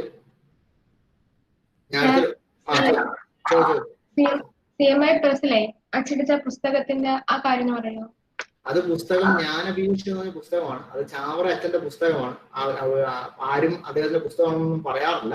ചാവറ അച്ഛന്റെ പുസ്തകമാണ് ഇത്. ശരിക്കും ഈ പുസ്തകം അദ്ദേഹം മൊഴി മാറ്റിയതാണ്. തമിഴില് ബൈബിളിനെ കുറിച്ചുള്ള ഒരു ഗ്രന്ഥമാണ് ഈ ജ്ഞാനപീയൂഷം. തമിഴില് ബൈബിളിനെ കുറിച്ചുണ്ടായിരുന്ന ഒരു പുസ്തകം അദ്ദേഹം വായിക്കുകയും അത് അദ്ദേഹം മലയാളത്തിലോട്ട് ഇതാക്കുകയും ചെയ്തു. CMI 1831 എന്നാണ് CMI ചോദിച്ചത്. CMI 1831 എന്നാണ് ചോദിച്ചത്. ആരാടെ അത് ചോദിച്ചത്? ഡേറ്റും കൂടെ ഉണ്ട്. 1831 മെയ് മാസം 11 എന്നുള്ള ഡേറ്റ് ഉണ്ട്. കാർമലൈറ്റ്സ് ഓഫ് മേരി ഇമാക്കുലേറ്റ് ആണ്. അത് ഇന്ത്യയിലെ ഒരു ഇന്ത്യൻ ക്രിസ്ത്യൻ സന്യാസി അല്ലെങ്കിൽ ഒരു ഇന്ത്യക്കാരെ സ്ഥാപിക്കുന്ന ആദ്യത്തെ സന്യാസി സഭയാണ് കാർമലൈറ്റ്സ് ഓഫ് മേരി ഇമാക്കുലേറ്റ് എന്ന് പറയുന്ന CMI. CMC അത് സ്ഥാപിച്ച വർഷം 1866. സന്യാസിനി സഭ, സ്ത്രീകൾക്ക് വേണ്ടിയിട്ടുള്ള ഒരു സഭ. അദ്ദേഹത്തിന്റെ കൃതി ബയോഗ്രഫിയാണ് ആദ്യം പറയാൻ പോണ. ജീവിതം തന്നെ സന്ദേശം എന്നാണ് അദ്ദേഹത്തിന്റെ ജീവചരിത്രം. അദ്ദേഹത്തിന്റെ ജീവചരിത്രം എഴുതിയ ആള് പ്രൊഫസർ MK സാനു. ജീവിതം തന്നെ സന്ദേശം, ബയോഗ്രഫി ജീവിതം തന്നെ സന്ദേശം എഴുതിയത് പ്രൊഫസർ MK സാനു ആണ് എഴുതിയത്. ഇനി അദ്ദേഹത്തിന്റെ പ്രധാനപ്പെട്ട കൃതികൾ: ആത്മാനുതാപം, ധ്യാന സല്ലാപങ്ങൾ, മരണവീട്ടിൽ പാടുവാനുള്ള പാന, കനോന നമസ്കാരം,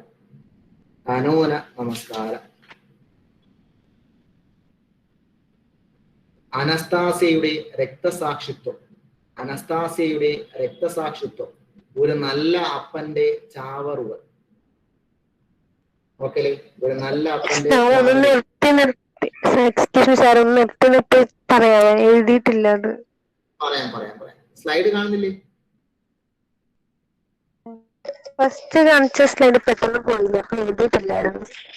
ഓക്കെ, ഞാൻ ഒന്നുകൂടെ പറയാം. ആത്മാനുതാപം,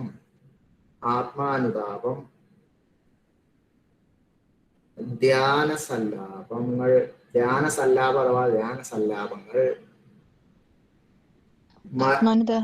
മഹാകാവ്യല്ലേ? മഹാകാവ്യം. ആത്മകഥ എന്നൊക്കെ ചിലർ പറയാറുണ്ട്. എന്നാലും മഹാകാവ്യം എന്ന് നമുക്ക് പറയാം. ആത്മാനുതാപം എന്ന് നമുക്ക് പൂർണ്ണമായിട്ട് പറയാൻ പറ്റൂല. ചിലപ്പോൾ അങ്ങനെ ചോദിക്കാറുണ്ട്. ചോദിച്ചു കഴിഞ്ഞാലും ആത്മാനുതാപം എഴുതിക്കോണം. അദ്ദേഹത്തിന്റെ ആത്മകഥയെന്ന് ചോദിച്ചാലും ആത്മാനുതാപം എഴുതിക്കോണം. ധ്യാന സല്ലാപങ്ങളാണ് അടുത്ത കൃതി. അത് കഴിഞ്ഞിട്ട് മരണവീട്ടിൽ പാടുവാനുള്ള പാന, കനോന നമസ്കാരം. സ്ലൈഡ് മാറ്റിക്കോട്ടാം. അടുത്തത് ശ്രദ്ധിച്ചിരുന്നു കേട്ടോ. അനസ്താസിയയുടെ രക്തസാക്ഷിത്വം,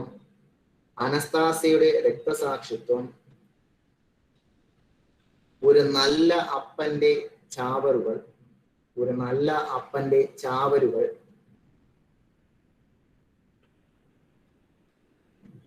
40 മണിയുടെ ക്രമം,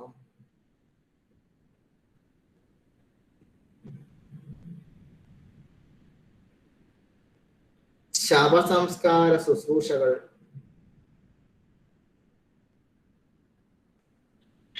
നളാഗമങ്ങൾ,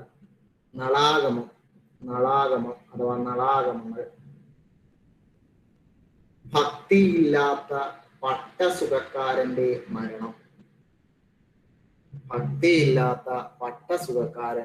മരണം. ഓക്കെ ആണല്ലേ?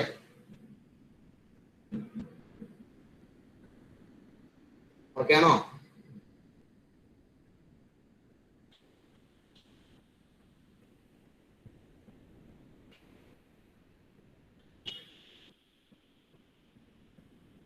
ഓക്കെ, ശരി. ഞാൻ അടുത്ത ഇതിലോട്ട് പോവാണ്. AKGയിലോട്ട് പോവാണ്. AKG date of birth October മാസം 1 1904 AKG ജനിക്കുന്നത്. അദ്ദേഹം ജനിച്ച സ്ഥലം കണ്ണൂരിലെ പെരളശ്ശേരി എന്ന് പറയുന്ന സ്ഥലത്താണ് AKG ജനിച്ചത്. അദ്ദേഹത്തിന്റെ അച്ഛന്റെ പേര് രൈരു നമ്പ്യാർ, അമ്മയുടെ പേര് മാധവി അമ്മ. അദ്ദേഹത്തിന്റെ ഭാര്യയുടെ പേര് സുശീല ഗോപാലൻ ഇവിടുത്തെ വ്യവസായ മന്ത്രിയായി ജോലി നോക്കിയിട്ടുണ്ട്, കേരളത്തിന്റെ വ്യവസായ മന്ത്രിയായിട്ട്.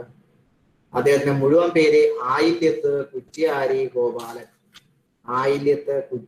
Gopalan.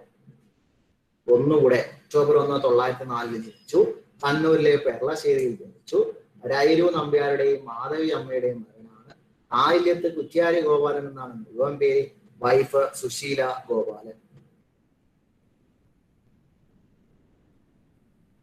Crusader of the downtrodden, പാവങ്ങളുടെ പടത്തലവൻ. Crusader of the downtrodden അഥവാ പാവങ്ങളുടെ പടത്തലവൻ എന്നറിയപ്പെടുന്നു. മരണപ്പെട്ടത് 77 മാർച്ച് 22, AKG ഡേ മാർച്ച് മാസം 22. Crusader of the downtrodden അഥവാ പാവങ്ങളുടെ പടത്തലവൻ AK Gopalan. Death of date 977 March 22. Birth of date, അദ്ദേഹത്തിന്റെ ബർത്ത് ഓഫ് ഡേറ്റ് ചോദിച്ചു കഴിഞ്ഞാൽ, ഡേറ്റ് ഓഫ് ബർത്ത് ചോദിച്ചു കഴിഞ്ഞാൽ 904 ഒക്ടോബർ 1. AKG ഡേ ചോദിച്ച മാർച്ച് 22.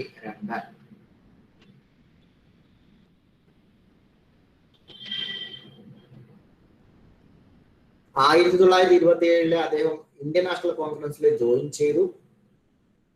അദ്ദേഹം ഇന്ത്യൻ നാഷണൽ കോൺഗ്രസിലെ അംഗമായ വർഷം 927. അദ്ദേഹം ഉപ്പ് സത്യാഗ്രഹത്തിൽ പങ്കെടുത്ത വർഷം 1930. അദ്ദേഹം ഉപ്പ് സത്യാഗ്രഹത്തിൽ പങ്കെടുത്തു. 930 നടന്ന ഗുരുവായൂർ സത്യാഗ്രഹത്തിലെ ഓൾ ഇന്ത്യ ക്യാപ്റ്റൻ ആയിരുന്നു. 1936 അദ്ദേഹം പട്ടിണി ജാഥ നയിച്ചു, കണ്ണൂർ മുതൽ മദ്രാസ് വരെ. മദ്രാസിലെ മലബാറിലെ ജനങ്ങളുടെ ശോചനീയ അവസ്ഥ മദ്രാസ് ഗവൺമെന്റിനെ അറിയിക്കാൻ വേണ്ടിയാണ് അദ്ദേഹം പട്ടിണി ജാഥ നടത്തിയത്. പട്ടിണി ജാഥയിൽ പങ്കെടുത്ത മറ്റൊരു പ്രധാനപ്പെട്ട നേതാവാണ് KPR ഗോപാലൻ. 1927 INC-ൽ ജോയിൻ ചെയ്തു. 930 ഉപ്പ് സത്യാഗ്രഹത്തിൽ പങ്കെടുത്തു. 931 നടന്ന ഗുരുവായൂർ സത്യാഗ്രഹത്തിലെ ഓൾ ഇന്ത്യ ക്യാപ്റ്റൻ ആയിരുന്നു. 936 അദ്ദേഹം പട്ടിണി ജാഥ നയിച്ചു, കണ്ണൂർ ടു മദ്രാസ്. മലബാറിലെ ജനങ്ങളുടെ ശോചനീയാവസ്ഥ മദ്രാസ് ഗവൺമെന്റിനെ അറിയിക്കാൻ വേണ്ടിയിട്ടാണ് നയിച്ചത്. പട്ടിണി ജാഥയിൽ പങ്കെടുത്ത മറ്റൊരു പ്രധാനപ്പെട്ട നേതാവാണ് KPR ഗോപാലൻ. നെക്സ്റ്റ് സ്ലൈഡിലോട്ട് പോവാണേ. 1944 കേരളത്തിലെ CPI-യുടെ ആരെന്തോ ചോദിച്ചു. അദ്ദേഹത്തിന്റെ കൂടെ പ്രധാനപ്പെട്ട ആളാരായിരുന്നു പട്ടിണി ജാഥ നയിച്ചത്? പട്ടിണി ജാഥ നയിച്ചതായിരുന്നു വെച്ചാൽ AKG. അദ്ദേഹം കൂടെ ഉണ്ടായിരുന്ന പ്രധാനപ്പെട്ട നേതാവായിരുന്നു വെച്ചാൽ KPR ഗോപാലൻ. KPR ഗോപാലൻ മൊറാഴ സമരത്തിലൊക്കെ ഉണ്ടായിരുന്ന ആള് KPR ഗോപാലൻ.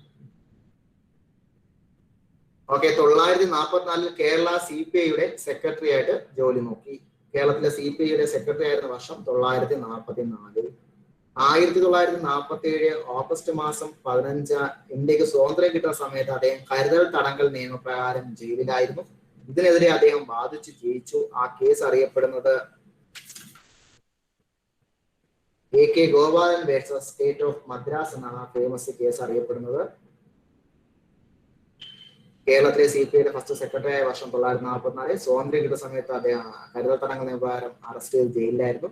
സ്വതന്ത്ര ഇന്ത്യയിൽ കരുതൽ തടങ്കൽ നിയമപ്രകാരം അറസ്റ്റ് ചെയ്യപ്പെട്ട ആദ്യത്തെ വ്യക്തിയാണ് AK ഗോപാലൻ. ഇതിനെതിരെ അദ്ദേഹം കോടതിയിൽ കേസ് വാദിച്ച് ജയിച്ചു. ആ കേസ് അറിയപ്പെടുന്ന പേര് AK Gopalan versus state of Madras. 1958 March മാസം 8 കേരളത്തിലെ ആദ്യത്തെ കോഫി ഹൗസ് തൃശ്ശൂർ വന്നു. അത് ഉദ്ഘാടനം ചെയ്തത് AKG ആണ്. ഇന്ത്യൻ കോഫി ഹൗസിന്റെ സ്ഥാപകൻ എന്നറിയപ്പെടുന്ന ആരും ചോദിച്ചു കഴിഞ്ഞാലും AKG തന്നെയാണ്. 1960 അദ്ദേഹം ഒരു കർഷക ജാഥ നയിച്ചു. കാസർഗോഡ് മുതൽ തിരുവനന്തപുരം വരെ അദ്ദേഹം കർഷക ജാഥ നയിച്ചു. പ്രസന്റ് മാർച്ച് നയിച്ച വർഷം 1960. 1990 ഒക്ടോബർ മാസം 1 അദ്ദേഹത്തിന്റെ പോസ്റ്റൽ സ്റ്റാമ്പ് പുറത്തിറങ്ങി. AKG-യുടെ പോസ്റ്റൽ സ്റ്റാമ്പ് പുറത്തിറങ്ങിയ വർഷം ചോദിച്ചാൽ 1990 ഒക്ടോബർ മാസം 1. ഒന്നുകൂടെ ഈ സ്ലൈഡ് ഇതിനകത്തുള്ള എല്ലാ വർഷങ്ങളും PSC ചോദിച്ചതാണ്. ഒരു വർഷം പോലും AKG ചോദിക്കാത്തതായിട്ട് ഇതിനകത്തില്ല. 1944 കേരളത്തിലെ CPI-യുടെ ഫസ്റ്റ് സെക്രട്ടറിയായി. 47 ഓഗസ്റ്റ് 15 കരുതൽ തടങ്കൽ നിയമപ്രകാരം അറസ്റ്റ് ചെയ്യപ്പെട്ടു. സ്വതന്ത്ര ഇന്ത്യയിൽ കരുതൽ തടങ്കൽ നിയമപ്രകാരം അറസ്റ്റ് ചെയ്യുന്ന ആദ്യത്തെ വ്യക്തിയാണ് AKG. ഇതിനെ അദ്ദേഹം ആ കേസ് വാദിച്ച് ജയിച്ചു. AKG versus state of Madras. 58 March മാസം 8 അദ്ദേഹം തൃശ്ശൂരിലെ കോഫി ഹൗസ് ഉദ്ഘാടനം ചെയ്തു. കേരളത്തിലെ ആദ്യത്തെ കോഫി ഹൗസ് ആണ് തൃശ്ശൂരിലെ കോഫി ഹൗസ്. അത് ഉദ്ഘാടനം ചെയ്തത് AKG ആണ്. ഫാദർ ഓഫ് കോഫി ഹൗസ് ആരെന്ന് ചോദിച്ച AKG ആണ്. 60 കർഷക ജാഥ കാസർഗോഡ് മുതൽ തിരുവനന്തപുരം വരെ നയിച്ചു. ഒക്ടോബർ 1 1990 അദ്ദേഹത്തിന്റെ പോസ്റ്റൽ സ്റ്റാമ്പ് പുറത്തിറങ്ങി. Father of Indian coffee house എന്ന് ചോദിച്ച ആരെന്ന് ചോദിച്ച AKG. ഫസ്റ്റ് ലോക്സഭയിലെ ആദ്യത്തെ പ്രതിപക്ഷ നേതാവാണ് AKG. ലോക്സഭയിൽ പ്രതിമ സ്ഥാപിക്കപ്പെട്ട ആദ്യത്തെ കമ്മ്യൂണിസ്റ്റുകാരനാണ് AKG. കേരളത്തിലെ CPM-ന്റെ ഹെഡ്ക്വാർട്ടേഴ്സ് അറിയപ്പെടുന്ന പേര് AKG സെന്റർ എന്നാണ്. അത് തിരുവനന്തപുരത്താണ്. ഡൽഹിയിലെ CPM-ന്റെ ഹെഡ്ക്വാർട്ടേഴ്സ് അറിയപ്പെടുന്ന പേര് AKG ഭവൻ എന്നാണ്. അത് ന്യൂഡൽഹിയിലാണ്. AKG-യുടെ ടോംബ് സ്ഥിതി ചെയ്യുന്ന അന്ത്യവിശ്രമ സ്ഥലം സ്ഥിതി ചെയ്യുന്നത് സ്ഥലം എവിടെയാണെന്ന് ചോദിച്ചാൽ പയ്യാമ്പലം ബീച്ച്, കണ്ണൂരാണ്. AKG-യുടെ ടോംബ് എവിടെയെന്ന് ചോദിച്ചാൽ പയ്യാമ്പലം ബീച്ച്, കണ്ണൂരാണ്. പയ്യാമ്പലം ബീച്ച്, കണ്ണൂരാണ്. ചിന്നു, സാറ, ജേക്കബ് ഇവിടെ ഉണ്ട്. ആതിര നായർ, മനോജ്, ആദറിൻ മറിയ, ഗ്രീഷ്മ പി രാജീവ്,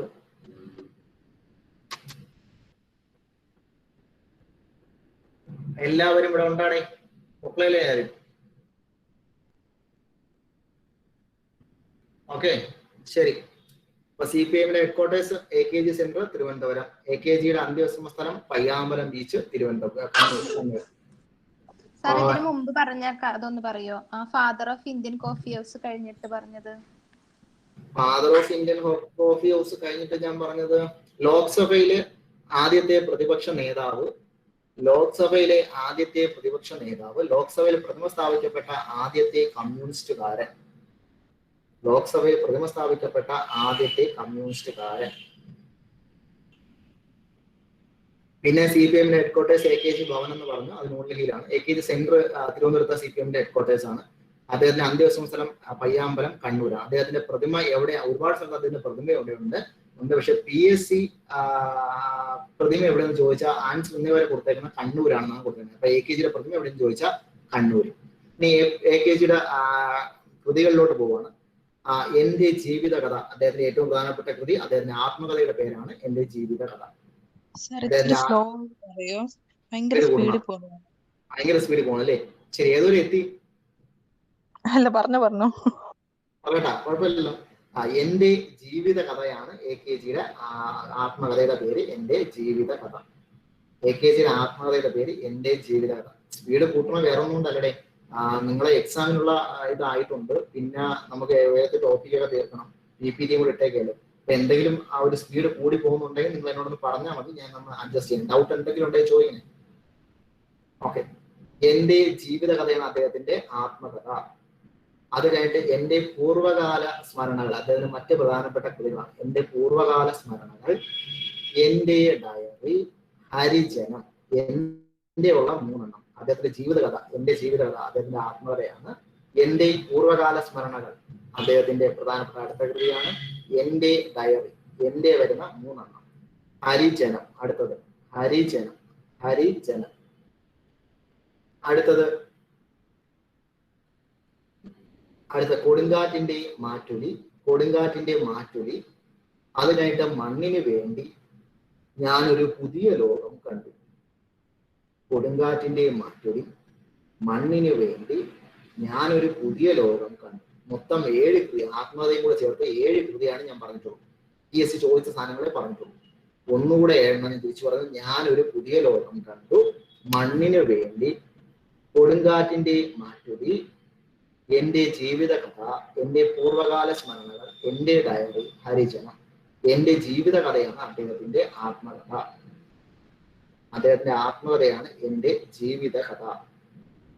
അദ്ദേഹത്തിന്റെ ആത്മകഥയാണ് എന്റെ ജീവിത കഥ. ഇനി അദ്ദേഹത്തിന്റെ കുറച്ച് ചെറിയ കാര്യങ്ങളും കൂടെ. അദ്ദേഹത്തിന്റെ ഒരു ഡോക്യുമെന്ററി ഇറങ്ങിയിട്ടുണ്ട്. ആ ഡോക്യുമെന്ററി ഷാജി എൻ കരുണാണ് ഡയറക്ട് ചെയ്തത്. അതിജീവനത്തിന്റെ കനൽ വഴികൾ എന്നാണ് ആ ഡോക്യുമെന്ററി അറിയപ്പെടുന്നത്. അപ്പൊ AKG അതിജീവനത്തിന്റെ കനൽ വഴികൾ എന്ന ഡോക്യുമെന്ററി ആരാണ് ഡയറക്ട് ചെയ്തതെന്ന് ചോദിച്ചാൽ ഷാജി എൻ കരുൾ. അദ്ദേഹത്തിന്റെ പേരിലുള്ള ഡോക്യുമെന്ററി ആണ് അതിജീവനത്തിന്റെ കനൽ വഴികൾ. AKG അതിജീവനത്തിന്റെ കനൽ വഴികൾ ഡയറക്ട് ചെയ്തത് ഷാജി എൻ കരുൾ.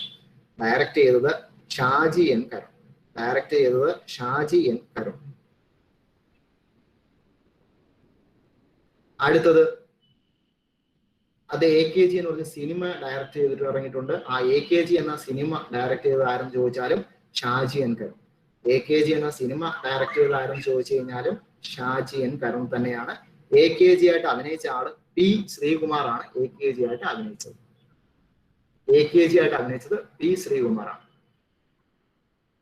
ഓക്കെ ആണേ? ഓക്കെ ആണോ? ഇവിടെ ഉണ്ടെല്ലാരും? സാറ് AKG ആയിട്ട് വേഷമിട്ട ആളുടെ പേര് ഒന്നും കൂടി പറയാമോ? P. ശ്രീകുമാർ. AKG ആയിട്ട് വേഷമിട്ട ആളുടെ പേര് P. ശ്രീകുമാർ. AKG ആയിട്ട് വേഷമിട്ട ആളുടെ പേര് P. ശ്രീകുമാർ. ഈ P. ശ്രീകുമാറിനെ നിങ്ങൾ കണ്ടിട്ടുണ്ട്. ഈ P. ശ്രീകുമാറിനെ നിങ്ങൾ കണ്ടിട്ടുണ്ട്. എവിടെയാണ് നിങ്ങൾ കണ്ടിട്ടുള്ളത്? ഒരു സിനിമയിൽ ഇദ്ദേഹം കണ്ടു. പ്രശസ്തമായ സിനിമയിൽ ഇദ്ദേഹം ഉണ്ട്. ഏത് സിനിമയെന്ന് ഓർമ്മിച്ച് പറയാം അവിടെ? മറ്റേ ഉർവശി, ഞാൻ പറഞ്ഞിട്ട് പേര് പറയാം, എന്തോ വാവി എന്ന് കണ്ട് പറഞ്ഞിട്ട് ഒരു പാട്ടുള്ള ഉർവശി മീര ജാസ്മിനൊക്കെ ഉള്ള ഒരു സിനിമയുണ്ടേ. അപ്പൊ ആ സിനിമയില് നമ്മുടെ പോലീസുകാരനായിട്ട് രാത്രി ഗ്ലാസ് ഇട്ട ഒരാൾ വരും. അദ്ദേഹമാണ് P. ശ്രീകുമാർ. ഓക്കെ, ഞാൻ അപ്പം ഓക്കെ അല്ലേ? ഹലോ, കേൾക്കുന്നുണ്ടോ? ഹലോ, മെസ്സേജുകൾ വരട്ടെ. കേൾക്കുന്നുണ്ട്? ഓക്കെ. ഇതിൽ എന്തെങ്കിലും ഡൗട്ട് ഉണ്ടോ ഈ 3 റിനൈസൻസ് ലീഡേഴ്സിൽ?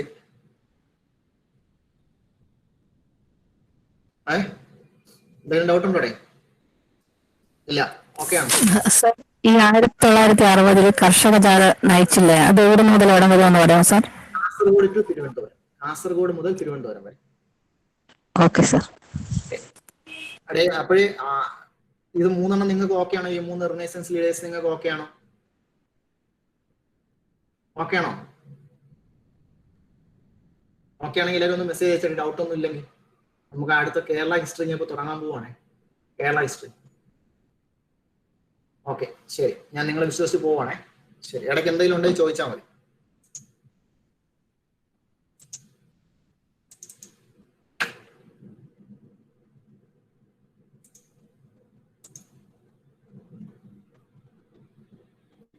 ഓക്കെ അല്ലേ? ശരി. അപ്പൊ നമ്മള് ഇപ്പൊ ഏകദേശം നമ്മള് ഒരു 6 or 7 ലീഡേഴ്സിനെ എടുത്തിട്ടുണ്ട്. അതിലെ ആദ്യം എടുത്തത് ചട്ടമ്പി സ്വാമിയെ എടുത്തു. അത് കഴിഞ്ഞിട്ട് ഞാൻ എടുത്ത തൈക്കാടയെ എടുത്തു, കുമാരഗുരുദേവനെ എടുത്തു. ഇന്നിപ്പം 3 പേരെ എടുത്തു. 6. അന്ന് ഒരാളിന്റെ PQ പറഞ്ഞു 7 പേരെ എടുത്തിട്ടുണ്ട്. ആറാട്ടുപുഴ വേലായുധമയ്ക്കരകം 7 പേര്. 8 എന്റെ മനസ്സിൽ കിടക്കണം, പക്ഷെ 7 പേരെ എനിക്ക് കിട്ടുന്നു. ഓക്കെ അല്ലേ? അപ്പൊ 7 റിനൈസൻസ് ലീഡർ തീർന്നു. ഇനി ഞാൻ കേരള ഹിസ്റ്ററി തുടങ്ങാൻ പോവാണ്. ഓക്കെ അല്ലേ? അപ്പൊ കേരള ഹിസ്റ്ററി അതിന്റെ ഏറ്റവും എളുപ്പമുള്ള സെഷനാണ് ഞാൻ ആദ്യം എടുക്കുന്നത്. ഏറ്റവും കൂടുതൽ ക്വസ്റ്റ്യൻ ചോദിച്ച സെഷനുമാണ് ആദ്യം എടുക്കുന്നത്. ഇത് നമ്മുടെ വർഷങ്ങളെ ഓർഡറിനാണ് ഞാൻ പോകുന്നത്. ചെറിയ ചെറിയ സംഭവങ്ങളാണ്. അപ്പൊ ഞാൻ അതിലോട്ട് പോവാണല്ലേ? പൊയ്ക്കോട്ടെ. അതിൻ്റെ കൂടെ ഉണ്ട് എല്ലാവരും. PPT ആയതുകൊണ്ട് പലരെ എനിക്ക് കാണാനും സൗണ്ട് ഒന്നും കേൾക്കാനും പറ്റണം. എല്ലാവരും ഉണ്ട് അവിടെ? ഹലോ, ഉണ്ട് സാർ. എല്ലാരും ഇടയ്ക്കിടയ്ക്ക് ഇവിടെ ഉണ്ടാവണം. ഉറങ്ങിക്കളല്ലേ? ശരി. അപ്പൊ ആദ്യം ഞാൻ പറയാൻ പോകുന്നത് ഉദയം പേരൂർ സുന്നഘോസ് ആണ് പറയാൻ പോകുന്നത്. ഫസ്റ്റ് സംഭവം ഉദയം പേരൂർ സുന്നഘോസ്. AD 1599 ജൂൺ മാസം 20 മുതൽ 26 വരെ നടന്ന ഒരു മീറ്റിംഗ് ആണ്, ഒരു ചെറിയ സമ്മേളനമാണ് ഈ ഉദയം പേരൂർ സുന്നഘോസ് എന്ന് പറയുന്നത്. ഓക്കെ, ഇതിൽ 813 പേര് പങ്കെടുത്തിട്ടുണ്ട്. ഓക്കെ അല്ലേ? 813 പേര് പങ്കെടുത്തിട്ടുണ്ട്. ഇതിന്റെ അധ്യക്ഷനായിരുന്നത് അലക്സിസ് ഡെ മെനസിസ് എന്ന് പറയുന്ന ആളാണ്. അലക്സിസ് ഡെ മെനസിസ് എന്ന് പറയുന്ന ആളാണ് ഇതിന്റെ അധ്യക്ഷം വഹിച്ചത്. ഇത് എന്താണ് സംഭവം എന്ന് ചോദിച്ചാൽ ഒന്നുമില്ല, കേരളത്തിലെ ക്രിസ്ത്യാനികളെ എല്ലാവരും കൂടെ ലത്തീൻ സഭയ്ക്കകത്ത് കൊണ്ടുവരിക, അതായത് നമ്മുടെ പോപ്പിന്റെ കീഴിൽ കൊണ്ടുവരാൻ വേണ്ടിയിട്ടുള്ള ഒരു സമ്മേളനം, ഒരു ശ്രമം നടത്തിയ ഒരു ശ്രമമാണ്, ഒരു മീറ്റിംഗ് ആണ് ഉദയം പേരൂർ സുന്നഘോസ് എന്ന് അറിയപ്പെടുന്നത്. അപ്പൊ ഉദയം പേരൂർ സുന്നഘോസ് എന്ന് പറഞ്ഞാൽ ഒന്നുമില്ല, 1599 ജൂൺ മാസം 20-26 ഓക്കെ ഉദയം പേരൂർ സുന്നഘോസ്. 813 പേര് പങ്കെടുത്തു. അലക്സിസ് ഡി മെൻസിസ് എന്ന് പറയുന്ന ആളായിരുന്നു ഇതിന്റെ അധ്യക്ഷൻ. ഇതിന്റെ കഥ ഇത്രയേ ഉള്ളൂ. കേരളത്തിലെ എല്ലാ നസ്രാണികളെയും നമ്മുടെ പോപ്പിന്റെ കീഴിൽ കൊണ്ടുവരാൻ വേണ്ടി, അതായത് ലത്തീൻ വിഭാഗത്തിന്റെ സഭയിലെ കീഴിൽ കൊണ്ടുവരാൻ വേണ്ടി നടത്തിയ ഒരു മീറ്റിംഗ് ആണ് ഇത്. ഓക്കെ അല്ലേ? ഇതിന്റെ അധ്യക്ഷൻ അലക്സിസ് ഡെ മെനസിസ് എന്ന് അറിയപ്പെടുന്ന ആളാണ്. 1599 ജൂൺ മാസം 20 മുതൽ 26 വരെയാണ്. ഇത് അങ്കമാലി രൂപതയുടെ പരിധിയിലായിരുന്നു, അധികാര പരിധിയിലായിരുന്നു ഈ ഏകദേശം ഈ മീറ്റിംഗ് നടന്ന സമയത്ത്. ഓക്കെ ആണോ? Any doubt? ഇല്ല. അടുത്ത ടോപ്പിക് കേട്ടോ.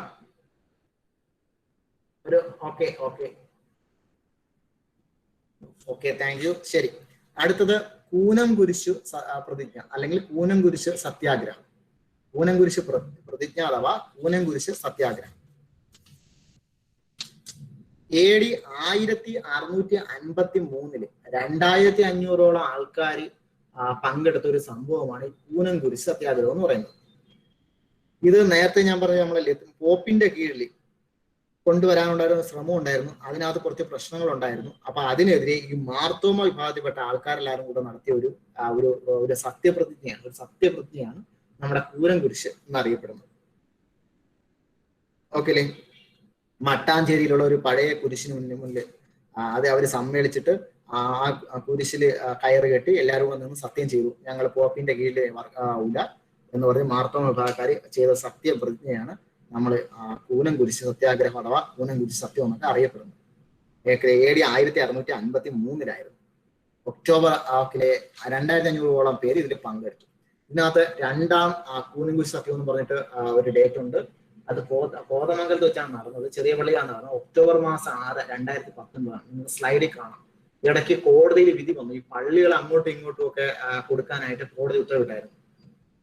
ഓക്കെ, ഓർത്തഡോക്സ് വിഭാഗത്തിന് കൊടുക്കുമെന്ന് പറഞ്ഞിട്ട് അങ്ങനെ എന്തൊക്കെ കേസും കാര്യങ്ങളൊക്കെ വന്നു. അപ്പൊ ഇതിനെതിരെ അപ്പൊ അതിലെ ആൾക്കാരെല്ലാം കൂടെ നല്ല മനോവിഷമം വന്ന ആ വിശ്വാസികളെല്ലാവരും കൂടെ ചെയ്ത ഒരു കുരിശില് കയറ് കെട്ടി അവര് വീണ്ടും സത്യം ചെയ്തു, അല്ലെങ്കിൽ അതുപോലെ ഒരു പ്രതീകാത്മകമായ രീതിയിൽ അവർ സത്യം ചെയ്തു. ഇതിനറിയപ്പെടുന്ന പേര് രണ്ടാം കൂനം കുരിശ് എന്നറിയപ്പെടും. കോതമംഗലം ചെറിയ പള്ളിയാണ് നടന്നത്. ഒക്ടോബർ 6, 2019 ഓക്കെ അല്ലേ? Any doubt? ആർക്കെങ്കിലും എന്തെങ്കിലും ഡൗട്ട് ഉണ്ടോ? ആർക്കെങ്കിലും ഡൗട്ട് ഉണ്ടാടെ? ഇല്ല, ഞാൻ അടുത്തോട്ട് പൊയ്ക്കോട്ടാ. എനിക്ക് മെസ്സേജ് ഒക്കെ അയക്കൂ. Okay, Shaji Haseena okay, Chinnu Sara Jacob okay, Athulya Vijayan okay, Muhammad റജീസിനെ നമ്മുടെ കാണാനില്ല, ഇവിടെ ഉണ്ടാ? ഉൻസി മുരുകൻ, മുഹമ്മദ് റജീസ് കാണാനില്ല, പ്രശാന്ത്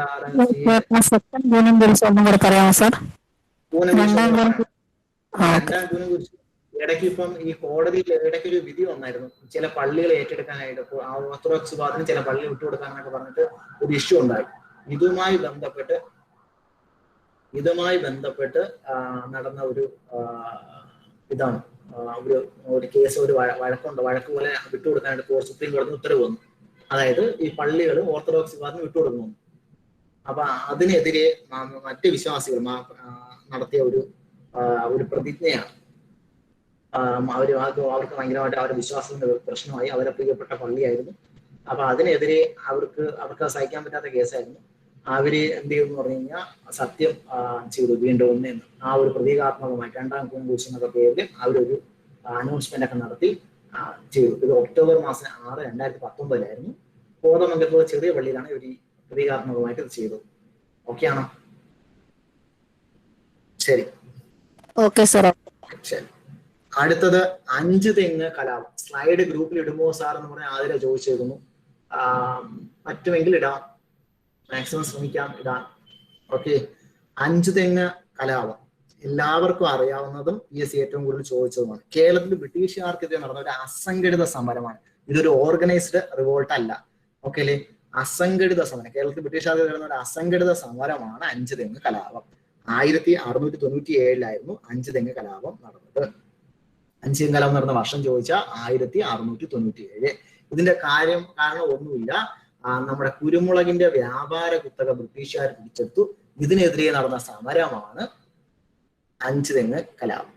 ഇതൊരു അസംഘടിത സമരം, പെട്ടെന്നുണ്ടായ ഒരു പ്രകോപനത്തിന്റെ പുറത്തൊക്കെ ഉണ്ടായ ഒരു സമരമാണ് 5 തെങ്ങ് കലാപം.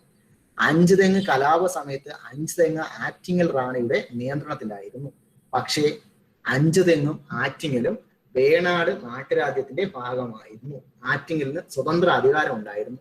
ബ്രിട്ടന്റെ കീഴിൽ വെയിൽസ് ഒക്കെ ഉള്ളതുപോലെ സ്വതന്ത്ര അധികാരം ഉണ്ടായിരുന്ന ഒരു പ്രദേശമായിരുന്നു ആറ്റിങ്ങൽ. വേണാട് നാട്ടുരാജ്യത്തിന്റെ ഭാഗമായിരുന്നെങ്കിലും ആറ്റിങ്ങലിന് സ്വതന്ത്ര അധികാരം ഉണ്ടായിരുന്നു. ആ ആറ്റിങ്ങലിന്റെ ഒരു ചെറിയ പ്രദേശമായിരുന്നു 5 തെങ്ങ്. അപ്പൊ 5 തെങ്ങ് കലാപ സമയത്ത് 5 തെങ്ങ് ആരുടെ നിയന്ത്രണത്തിലായിരുന്നു എന്ന് ചോദിച്ചാൽ ആറ്റിങ്ങൽ റാണിയുടെ നിയന്ത്രണത്തിലായിരുന്നു. അഞ്ച് തെങ്ങ് കോട്ട പണി പൂർത്തിയാക്കിയ വർഷം ചോദിച്ച 1695. അഞ്ച് തെങ്ങിൽ ബ്രിട്ടീഷുകാർക്ക് കോട്ട പണിയാൻ അനുവാദം നൽകിയതായിരുന്നു ചോദിച്ച ആറ്റിങ്ങലിലെ റാണി ആയിരുന്ന ഉമയമ്മ റാണി. ആറ്റിങ്ങലിലെ റാണിയായിരുന്ന ഉമയമ്മ റാണി. ഒന്നുകൂടെ, അഞ്ച് തെങ്ങ് കലാപം വർഷം 1697. ഇതൊരു അസംഘടിത സമരമായിരുന്നു. കുരുമുളകിന്റെ വ്യാപാര കുത്തക ബ്രിട്ടീഷുകാർ പിടിച്ചെടുത്തു. ആറ്റിങ്ങൽ റാണിയായിരുന്നു അഞ്ച് തെങ്ങില് റാണിയുടെ നേതൃത്വത്തിലായിരുന്നു അഞ്ച് തെങ്ങ് ഉണ്ടായിരുന്നത്. കോട്ടപണി അനുവാദം നൽകിയ ആറ്റിങ്ങലിലെ റാണി ഉമയമ്മ റാണി. വർഷം കോട്ട പണി പൂർത്തിയാക്കിയ വർഷം 1695. അഞ്ച് തെങ്ങ് കോട്ട പണിതത് ബ്രിട്ടീഷുകാരാണ്. നെക്സ്റ്റ് സ്ലൈഡിലോട്ട് പോകണേ. ആറ്റിങ്ങൽ കലാപം. ഫസ്റ്റ് ഓർഗനൈസ്ഡ് റിവോൾട്ട് ആണ് ആറ്റിങ്ങൽ കലാപം. ആറ്റിങ്ങൽ കലാപം എന്ന് പറഞ്ഞ ഒറിജിനൽ ഡേറ്റ് ഏപ്രിൽ മാസം 21, 1721 ആണ്. PSC ആൻസർ കൊടുക്കുന്നത് ഏപ്രിൽ മാസം 15, 1721 എന്നാണ്. കേരളത്തിൽ ബ്രിട്ടീഷുകാർക്കെതിരെ നടന്ന ആദ്യത്തെ സംഘടിത സമരം എന്ന് PSC ചോദിച്ചാലും, ഇന്ത്യയിൽ ബ്രിട്ടീഷുകാർക്കെതിരെ നടന്ന ആദ്യത്തെ സംഘടിത സമരം എന്ന് PSC ചോദിച്ചാലും ആൻസർ ആറ്റിങ്ങൽ കലാപം വർഷം 1721, April 15. PSC answer, original date April 21. കലാപ സമയത്ത് ആറ്റിങ്ങൽ വേണാട് നാട്ടുരാജ്യത്തിന്റെ ഭാഗമായിരുന്നു. വേണാടിലെ ഭരണാധികാരിയുടെ പേരാണ്. സ്ലോ ആക്കി പറയാമോ? ഓക്കെ, പറയാം. കേരളത്തിൽ ബ്രിട്ടീഷുകാർക്കെതിരെ നടന്ന ആദ്യത്തെ സംഘടിത സമരമാണ് ആറ്റിങ്ങൽ കലാപം. അഞ്ച് കോട്ട പണിത വർഷം 1695. അഞ്ച് കോട്ട പണിത വർഷം 1695. പ്രദേശ് വ്ലോഗ് ഓക്കെ അല്ലേ? First organised revolt. കേരളത്തിൽ ബ്രിട്ടീഷുകാർക്കെതിരെ നടന്ന ആദ്യത്തെ സംഘടിത സമരമാണ് ആറ്റിങ്ങൽ കലാപം. ഇന്ത്യയിൽ ബ്രിട്ടീഷുകാർക്കെതിരെ നടന്ന ആദ്യത്തെ സംഘടിത സമരം എന്ന് PSC ചോദിച്ചാലും അതും ആറ്റിങ്ങൽ കലാപം തന്നെയാണ്. പക്ഷെ ഒഫീഷ്യലി ആരും ഇന്ത്യയിൽ ബ്രിട്ടീഷുകാർക്കെതിരെ നടന്ന ആദ്യത്തെ സംഘടിത സമരം എന്ന് ആറ്റിങ്ങൽ കലാപത്തെ വിശേഷിപ്പിച്ചിട്ടില്ല. ആറ്റിങ്ങൽ കലാപം എന്ന് പറഞ്ഞ ഒറിജിനൽ ഡേറ്റ് ചോദിച്ചാൽ ഏപ്രിൽ മാസം 21, 1721 ആണ്. PSC ഇന്നേ വരെ കൊടുത്തിരിക്കുന്ന ആൻസർ ഏപ്രിൽ മാസം 15, 1721 എന്നാണ്. ആറ്റിങ്ങൽ കലാപം നടക്കുന്ന സമയത്ത് ആറ്റിങ്ങൽ വേണാടിന്റെ ഭാഗമായിരുന്നു. വേണാട് ഭരിച്ചിരുന്നത് കലാപ സമയത്തെ രാജാവ് ആദിത്യവർമ്മ എന്ന് പറയുന്ന ആളായിരുന്നു. കലാപത്തിൽ കൊല്ലപ്പെട്ട ഒരു ബ്രിട്ടീഷ് ഉദ്യോഗസ്ഥനുണ്ട്, കേണൽ ഗിഫോർഡ്. ഇതിന് ഈ കേണൽ ഗിഫോർഡ് എന്ന് പറയുന്ന ഉദ്യോഗസ്ഥനാണ് കൊല്ലപ്പെട്ട ബ്രിട്ടീഷ് ഉദ്യോഗസ്ഥൻ. കലാപത്തെ തുടർന്ന് ഒരു ഉടമ്പടി ഉണ്ടായി. ബ്രിട്ടീഷുകാരും വേണാടും തമ്മിൽ ഒരു ഉടമ്പടി ഉണ്ടായി. ഈ ഉടമ്പടി അറിയപ്പെടുന്ന പേര് വേണാട് ഉടമ്പടി എന്നാണ്. വേണാട് ഉടമ്പടി വർഷം 1723 ആണ്. ഈ വേണാട് ഉടമ്പടിയിൽ ഒപ്പുവെച്ച വ്യക്തികളെ രണ്ടുപേര് ഒപ്പുവെച്ചു. ബ്രിട്ടീഷുകാർക്ക് വേണ്ടി ഒപ്പുവെച്ച വ്യക്തി അലക്സാണ്ടർ ഓമോ. വേണാടിന് വേണ്ടി ഒപ്പുവെച്ച വ്യക്തിയുടെ പേര് അനിഴം തിരുനാൾ മാർത്താണ്ഡവർമ്മ എന്നുമാണ്. മാർത്താണ്ഡവർമ്മ തിരുവിതാംകൂറിന്റെ രാജകുമാരൻ, അല്ലെങ്കിൽ തിരുവിതാംകൂറിലല്ല, നെയ്യാറ്റിൻകരയുടെ രാജകുമാരൻ എന്ന പേരിലാണ് അദ്ദേഹം അതിൽ ഒപ്പുവെച്ചത്. ഒന്നുകൂടെ, ആദ്യത്തെ ഓർഗനൈസ്ഡ് റിവോൾട്ടാണ് ആറ്റിങ്ങൽ കലാപം. ഒറിജിനൽ ഡേറ്റ് ഏപ്രിൽ മാസം 21, 1721. PSC answer April 15, 1721. Attingal Venad നാട്ടുരാജ്യത്തിന്റെ ഭാഗമായിരുന്നു. വേണാടിലെ ഭരണാധികാരിയായിരുന്നു ആദിത്യവർമ്മ. കേണൽ ഗിഫോർഡ് ആണ് ഇതിൽ കൊല്ലപ്പെട്ട ബ്രിട്ടീഷ് ഉദ്യോഗസ്ഥൻ. വേണാട് ട്രീറ്റി, കലാപത്തോടുണ്ടായ ഉടമ്പടിയാണ് വേണാട് ട്രീറ്റി. 1723 വേണാടും ബ്രിട്ടീഷുകാരും തമ്മിൽ. വേണാടിന് വേണ്ടി ഒപ്പുവെച്ചത് മാർത്താണ്ഡവർമ്മ. നെയ്യാറ്റിൻകരയുടെ രാജകുമാരൻ എന്ന പേരിലാണ് ഇതിൽ ഒപ്പുവെച്ചത്. ബ്രിട്ടീഷുകാർക്ക് വേണ്ടി ഒപ്പുവെച്ച ആളിന്റെ പേര് അലക്സാണ്ടർ ഓം. Any doubt? എല്ലാവർക്കും കിട്ടിയ? അടുത്ത സ്ലൈഡിലോട്ട് ഞാൻ പോട്ടാം. ഓക്കെ ആണോ? ഓക്കെ, ശരി, ഞാൻ അടുത്തിലോട്ട് പോകണേ. 1729 ആണ് അടുത്ത സ്ലൈഡിൽ വരുന്ന ഡേറ്റ്. 1729. ഒന്നുമില്ല, ആധുനിക തിരുവിതാംകൂർ അനിഴം തിരുനാൾ മാർത്താണ്ഡവർമ്മ സ്ഥാപിച്ച വർഷം എന്ന് PSC പറയുന്ന വർഷമാണ് 1729. ആധുനിക തിരുവിതാംകൂർ 1729 മുതൽ 1947 വരെ നിലനിന്നിരുന്ന ഒരു സാമ്രാജ്യമായിരുന്നു. ആധുനിക തിരുവിതാംകൂറിന്റെ സ്ഥാപകൻ എന്നറിയപ്പെടുന്ന ആള് മാർത്താണ്ഡവർമ്മയാണ്. തിരുവിതാംകൂറിന്റെ അശോകൻ എന്ന് ചോദിച്ചാലും അതും മാർത്താണ്ഡവർമ്മയാണ്. തിരുവിതാംകൂറിന്റെ ഉരുക്കു മനുഷ്യൻ, ബിസ്മാർക്ക്, അയൺമാൻ എന്നിങ്ങനെ 3 രീതിയിൽ ചോദിച്ചാലും അതും അനിഴം തിരുനാൾ മാർത്താണ്ഡവർമ്മയാണ്. അപ്പൊ ആധുനിക തിരുവിതാംകൂർ സ്ഥാപിച്ച വർഷം 1729. ആധുനിക തിരുവിതാംകൂറിന്റെ സ്ഥാപകൻ Marthanda Varma. Father of modern Travancore, founder of modern Travancore എന്ന് ചോദിച്ച അനിഴം തിരുനാൾ മാർത്താണ്ഡവർമ്മ. അനിഴം തിരുനാൾ മാർത്താണ്ഡവർമ്മ. തിരുവിതാംകൂറിന്റെ അശോകനായിരുന്നു ചോദിച്ചാലും അനിഴം തിരുനാൾ മാർത്താണ്ഡവർമ്മ. തിരുവിതാംകൂറിന്റെ ഉരുക്കു മനുഷ്യനായിരുന്നു ചോദിച്ചാലും അനിഴം തിരുനാൾ മാർത്താണ്ഡവർമ്മ. തിരുവിതാംകൂറിന്റെ ബിസ്മാർക്ക് എന്ന് ചോദിച്ചാലും അനിഴം തിരുനാൾ മാർത്താണ്ഡവർമ്മ. തിരുവിതാംകൂറിന്റെ അയൺമാൻ എന്ന് ചോദിച്ചാലും അനിഴം തിരുനാൾ മാർത്താണ്ഡവർമ്മ. തിരുവിതാംകൂറിന്റെ കാലഘട്ടം 1729 മുതൽ 1947 വരെ. തിരുവിതാംകൂർ എവിടെ മുതൽ എവിടം വരെ ഉണ്ടായിരുന്നു എന്ന് ചോദിച്ചാൽ നാഗർകോവിൽ മുതൽ വടക്കൻ പറവൂര് വരെ വ്യാപിച്ചു കിടന്ന സാമ്രാജ്യം. വടക്കൻ പറവൂർ എറണാകുളത്താണ്, നാഗർകോവിൽ തമിഴ്നാട്ടിലാണ്. മൊത്തം 12 ഭരണാധികാരികൾ തിരുവിതാംകൂറിൽ ഉണ്ടായിരുന്നു.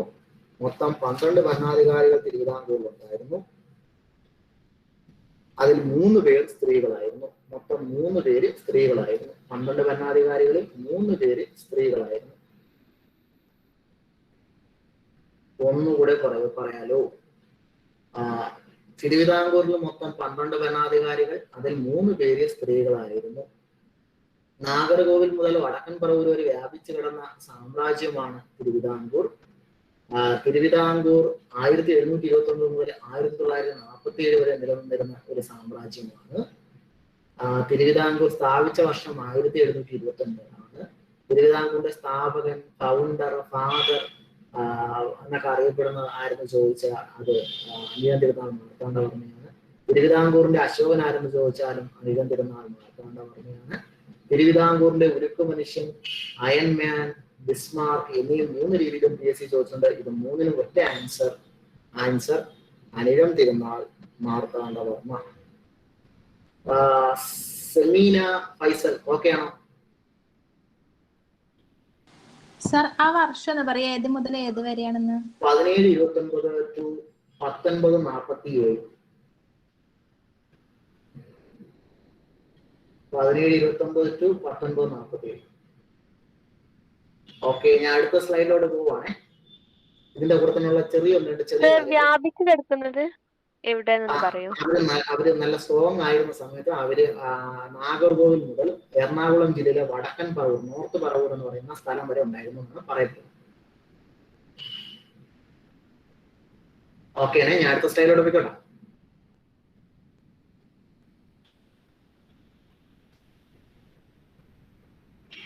ഓക്കെ, ശരി. ഇനി ഇതിൽ കൺഫ്യൂസിങ് ആവുന്ന ചെറിയ സാധനങ്ങളുണ്ട്, അറിഞ്ഞോണേ എന്ന് കേട്ടോ. മോഡേൺ അശോകൻ ആരെന്ന് ചോദിച്ചാൽ അത് മാർത്താണ്ഡവർമ്മയാണ്. കേരള അശോകൻ ആരെന്ന് ചോദിച്ചാൽ വിക്രമാദിത്യ വരഗുണനാണ്. വിക്രമാദിത്യ വരഗുണൻ. കേരള അശോകൻ ആരെന്ന് ചോദിച്ചാൽ വിക്രമാദിത്യ വരഗുണൻ. ദക്ഷിണ അശോകൻ അല്ലെങ്കിൽ സൗത്ത് ഇന്ത്യയുടെ അശോകൻ ആരെന്ന് ചോദിച്ചാൽ അമോഘവർഷൻ.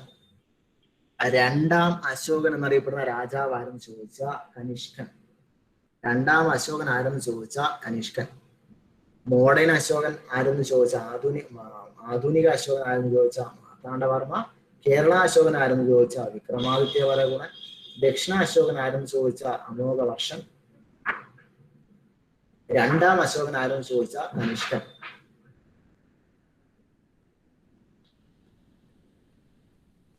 അടുത്ത സ്ലൈഡിലോട്ട് പോകണേ. ഡൗട്ട് ഉണ്ടാകുന്നതിലും എന്തെങ്കിലും ഡൗട്ട് ഉണ്ടോ? ചോദ്യങ്ങൾ എന്തെങ്കിലും ഉണ്ടോ? അതിലൂടെ ഇല്ലല്ലോ. ശരി, അടുത്തിലോട്ട് പോകണേ. കുളച്ചൽ യുദ്ധം 6ാമത്തെ സംഭവം പറയുവാണ്. കുളച്ചൽ യുദ്ധം മോഡേൺ കേരള ഹിസ്റ്ററിയുടെ പ്രധാനപ്പെട്ട 6ാമത്തെ പോയിന്റ്. മാർത്താണ്ഡവർമ്മ കുളച്ചൽ യുദ്ധം ജയിച്ച വർഷമാണ് 1741 ഓഗസ്റ്റ് മാസം 10. കുളച്ചൽ യുദ്ധം നടന്ന വർഷം ചോദിച്ചാൽ 1741 ഓഗസ്റ്റ് മാസം 10. 1741 ഓഗസ്റ്റ് മാസം 10 കുളച്ചൽ യുദ്ധം. കുളച്ചൽ യുദ്ധം നടന്ന വർഷം 1741 ഓഗസ്റ്റ് മാസം 10. കുളച്ചൽ യുദ്ധം തിരുവിതാംകൂറും ഡച്ചുകാരും തമ്മിലായിരുന്നു. തിരുവിതാംകൂറിലെ ഭരണാധികാരിയായിരുന്നു അനിഴം തിരുനാൾ മാർത്താണ്ഡവർമ്മ.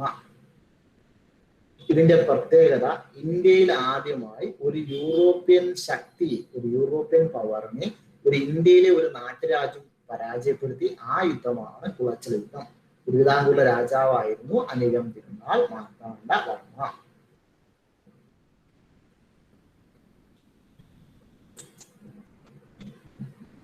ഓക്കെ, കുളച്ചൽ യുദ്ധത്തിൽ മാർത്താണ്ഡവർമ്മയുടെ മുന്നിൽ കീഴടങ്ങിയ ഡച്ച് സൈന്യാധിപന്റെ പേര് ക്യാപ്റ്റൻ ഡിലനോയ് എന്നാണ്.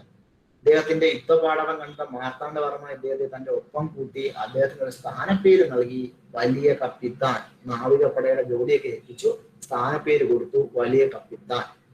കുളച്ചൽ സ്ഥിതി ചെയ്യുന്നത് കന്യാകുമാരിയിലാണ്. ഇപ്പോൾ കുളച്ചൽ സ്ഥിതി ചെയ്യുന്ന കന്യാകുമാരി തമിഴ്നാട്ടിലാണ് കുളച്ചൽ സ്ഥിതി ചെയ്യുന്നത്. ഈ ക്യാപ്റ്റൻ ഡിലനോയ് പിന്നീട് ശിഷ്ടകാലം ഇവിടെ തന്നെ ജീവിച്ചു. അദ്ദേഹം മരണപ്പെട്ടത് ഇവിടെയാണ്. അദ്ദേഹത്തിന്റെ അന്ത്യവിശ്രമ സ്ഥലം ഉദയഗിരി കോട്ട, കന്യാകുമാരി, തമിഴ്നാട്. ഓക്കെ ആണേ. അപ്പൊ മാർത്താണ്ഡവർമ്മയും ഡച്ചുകാരും തമ്മിൽ നടന്ന യുദ്ധമാണ്, അല്ലെങ്കിൽ തിരുവിതാംകൂറും ഡച്ചുകാരും തമ്മിൽ നടന്ന യുദ്ധമാണ് കുളച്ചൽ യുദ്ധം. വർഷം 741 ആഗസ്റ്റ് 10. ക്യാപ്റ്റൻ ഡിലനോയ് ആണ് കീഴടങ്ങിയ സൈന്യാധിപൻ. വലിയ കപ്പിത്താൻ എന്നറിയപ്പെടുന്നത് ഡിലനോയ് ആണ്. അദ്ദേഹത്തിന്റെ ശവകുടീരം ഉദയഗിരി കോട്ട, കന്യാകുമാരി, തമിഴ്നാട്. കുളച്ചൽ സ്ഥിതി ചെയ്യുന്നത് കന്യാകുമാരിയിലാണ്. യുദ്ധത്തിന്റെ പ്രത്യേകത ഇന്ത്യയിൽ ആദ്യമായി ഒരു യൂറോപ്യൻ ശക്തിയെ ഒരു ഇന്ത്യൻ നാട്ടുരാജ്യം പരാജയപ്പെടുത്തിയ യുദ്ധമാണ് കുളച്ചൽ യുദ്ധം. ഓക്കെ ആണേ. ഞാൻ അടുത്തതിലോട്ട് പോവാണേ, അടുത്ത സ്ലൈഡിലോട്ട് പോവാം. സാർ ഒന്നുകൂടി പറയാമോ? അതായത് ഇന്ത്യയിൽ ആദ്യമായി ബ്രിട്ടീഷ് ഒരു യൂറോപ്യൻ ശക്തിയെ, ഒരു യൂറോപ്യൻ പവറിനെ ഒരു ഇന്ത്യൻ നാട്ടുരാജ്യം പരാജയപ്പെടുത്തിയ യുദ്ധം ഏതെന്ന് ചോദിച്ചാൽ കുളച്ചൽ യുദ്ധം. കുളച്ചൽ യുദ്ധം തിരുവിതാംകൂറും ഡച്ചുകാരും തമ്മിലായിരുന്നു. തിരുവിതാംകൂറിലെ ഭരണാധികാരിയായിരുന്നു അനിഴം തിരുനാൾ മാർത്താണ്ഡവർമ്മ. മാർത്താണ്ഡവർമ്മയും ഡച്ചുകാരും തമ്മിൽ നടന്ന യുദ്ധം ഏതെന്ന് ചോദിച്ചാലും കുളച്ചൽ യുദ്ധമാണ് ആൻസർ. കുളച്ചൽ യുദ്ധം നടന്ന വർഷം ചോദിച്ചാൽ 1741 ഓഗസ്റ്റ് മാസം 10. കുളച്ചൽ യുദ്ധം ആരൊക്കെ തമ്മിലായിരുന്നു ചോദിച്ചാൽ തിരുവിതാംകൂറും ഡച്ചുകാരും, അല്ലെങ്കിൽ മാർത്താണ്ഡവർമ്മയും ഡച്ചുകാരും. ക്യാപ്റ്റൻ ഡിലനോയ് ആണ് ഈ യുദ്ധത്തിൽ കീഴടങ്ങിയ ഡച്ച് സൈന്യാധിപൻ. ഇദ്ദേഹത്തിന്റെ സ്ഥാനപ്പേര് വലിയ കപ്പിത്താൻ എന്നായിരുന്നു.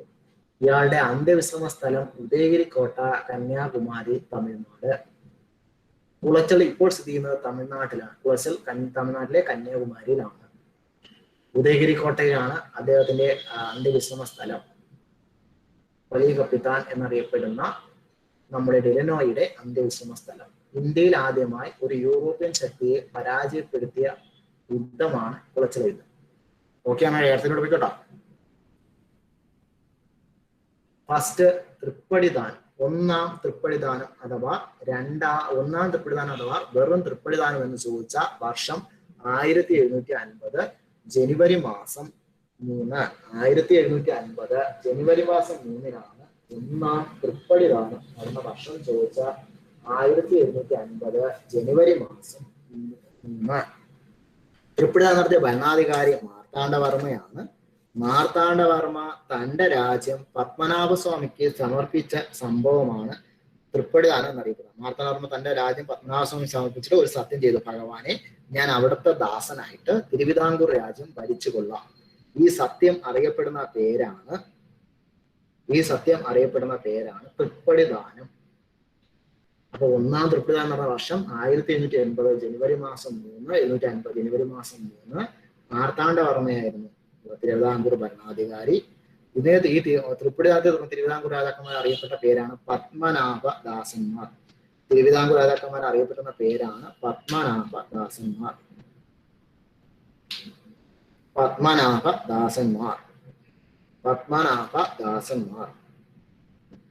ഇതേ തുടർന്ന് ഈ തൃപ്പടിദാനത്തെ തുടർന്ന് തിരുവിതാംകൂർ രാജാക്കന്മാർ ഒരു കിരീടധാരണ ചടങ്ങ് തുടങ്ങി. അതിന്റെ പേരാണ് ഹിരണ്യ ഗർഭം. തൃപ്പടിദാനത്തെ തുടർന്ന് തിരുവിതാംകൂർ രാജാക്കന്മാർ തുടങ്ങിയ കിരീടധാരണ ചടങ്ങ് അറിയപ്പെടുന്ന പേര് ഹിരണ്യ ഗർഭം.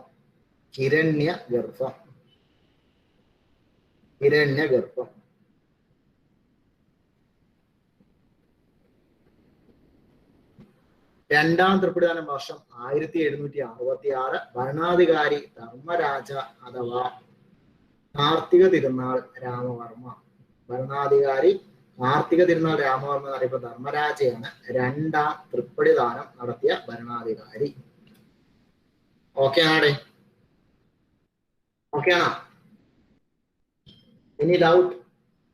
സാർ ഒന്നുകൂടി പറയാമോ? പറയാലോ.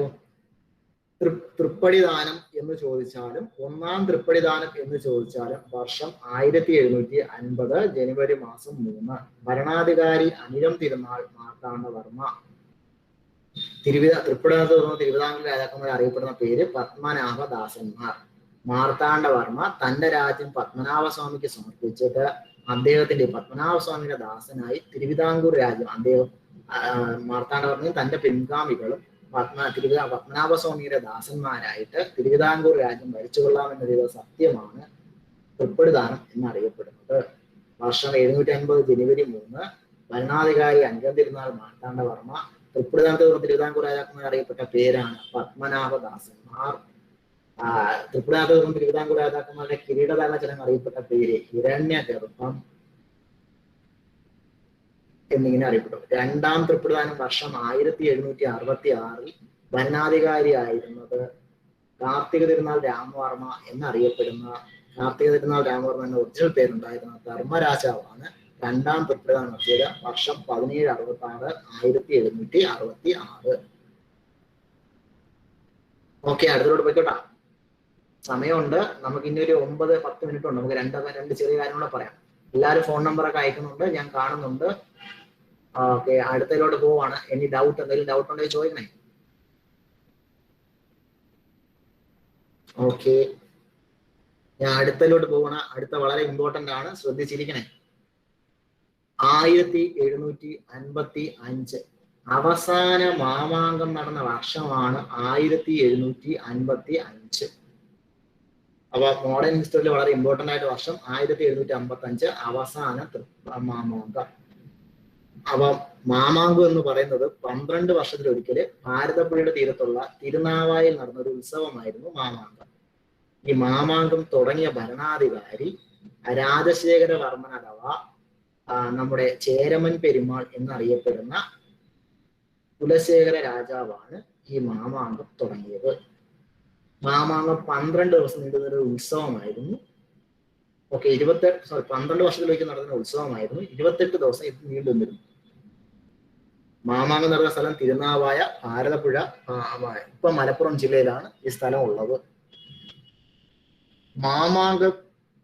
മാമാങ്കത്തിന്റെ അധ്യക്ഷ സ്ഥാനം നമ്മുടെ സാമൂതിരി പിടിച്ചെടുത്ത വർഷമാണ് 1300. മാമാങ്കത്തിൽ അധ്യക്ഷൻ അറിയപ്പെടുന്ന പേര് മാമാങ്കത്തിന്റെ അധ്യക്ഷൻ അറിയപ്പെടുന്ന പേര് രക്ഷാപുരുഷൻ എന്നാണ്. മാമാങ്കം നടക്കുന്ന 28 ദിവസവും അധ്യക്ഷൻ തിരുനാവായ തന്നെ താമസിക്കും. അപ്പൊ അദ്ദേഹം താമസിക്കുന്ന ആ സ്ഥലത്തിന് പറഞ്ഞിട്ടുള്ള പേര് നിലപാട് തറ എന്നാണ്. മാമാങ്കത്തിൽ ചാവേറുകളെ സാമൂതിരി വധിക്കാനായി ചാവേറുകളെ അയച്ചിരുന്നത് ആരെന്ന് ചോദിച്ചാൽ അത് നമ്മുടെ വള്ളുവ കോനാവൂരി എന്ന് പറയുന്ന ഭരണാധികാരിയായിരുന്നു. കൊല്ലപ്പെട്ട ചാവേറുകളെ അടക്കം ചെയ്തിരുന്ന കിണർ അറിയപ്പെട്ട പേര് മണിക്കിണർ എന്നാണ്. ഇതും മലപ്പുറം ജില്ലയിലാണ്. മാമാങ്കത്തിന് പുറപ്പെടാനായി ചാവേറുകൾ വ്രതം നിന്നിരുന്നത്, മാമാങ്കത്തിനായിട്ട് ചാവേറുകൾ പുറപ്പെട്ടിരുന്നത് എവിടെ നിന്നായിരുന്നു ചോദിച്ചാൽ തിരുമാന്താംകുന്ന് ക്ഷേത്രം മലപ്പുറം. ആധുനിക മാമാങ്കം നടന്ന വർഷമാണ് 1999. ഇത് കേരളത്തിലെ ടൂറിസം ഡിപ്പാർട്ട്മെന്റ് നടത്തിയൊരു പ്രോഗ്രാമാണ്. നമ്മുടെ ടൂറിസ്റ്റുകൾക്ക് വേണ്ടിയിട്ട് നടത്തിയൊരു പ്രോഗ്രാമാണ്. ഒന്നുകൂടെ ഞാൻ പറയുന്നു, അവസാന മാമാങ്കം നടന്ന വർഷമാണ് നമ്മൾ എടുത്ത് പഠിച്ചത്. 1755 അവസാന മാമാങ്കം നടന്നത്. 12 വർഷത്തിലൊരിക്കൽ ഭാരതപ്പുഴയുടെ തീർന്ന ഉത്സവമായിരുന്നു മാമാങ്കം ഒരു യുദ്ധം പോലെ അല്ലെങ്കിൽ ഒരു പക പോലെ ആയി മാറിയ വർഷം 1300 മുതൽ 500 ശേഷമാണ്. 1300 സാമൂതിരി മാമാങ്കത്തിന്റെ അധ്യക്ഷ സ്ഥാനം പിടിച്ചെടുത്തു. അതിനുശേഷമാണ് അത് നമ്മളിപ്പോ കേൾക്കുന്ന പോലുള്ള മാമാങ്കം ഐതിഹാസികമായ ഒരു സംഭവമായി മാറിയത്. ഓക്കെ അല്ലെ? മാമാങ്കം തുടങ്ങിയ ഭരണാധികാരി ആരെന്ന് ചോദിച്ചു കഴിഞ്ഞാൽ കുലശേഖര രാജാവ് അഥവാ രണ്ടാം ചേര രാജാവായിരുന്ന രാജശേഖരവർമ്മൻ എന്ന യഥാർത്ഥ പേരുള്ള ചേരമൻ പെരുമാളാണ് മാമാങ്കം തുടങ്ങിയത്. ആദ്യത്തെ മാമാങ്കം നടന്ന വർഷം AD 829. AD 829 ആദ്യത്തെ മാമാങ്കം നടന്നത്. 12 വർഷത്തിലൊരിക്കലാണ് മാമാങ്കം നടത്തുന്നത്. 28 ദിവസം ഇത് നീണ്ടുകൊണ്ടിരുന്നു. ഭാരതപ്പുഴ തീരത്തുള്ള തിരുനാവായ എന്ന് പറയുന്ന സ്ഥലത്താണ് ഇത് നടന്നിട്ടുള്ളത്. മലപ്പുറം ജില്ലയിലാണ് തുടങ്ങുന്നത്. മാമാങ്കത്തിൽ മാമാങ്ക അധ്യക്ഷ സ്ഥാനം സാമൂതിരി പിടിച്ചെടുത്ത വർഷം ചോദിച്ച 1300. മാമാങ്കത്തിൽ ചാവേറുകളെ അയച്ചിരുന്നത് ആരെന്ന് ചോദിച്ചാൽ വള്ളുവ കോനാതിരി.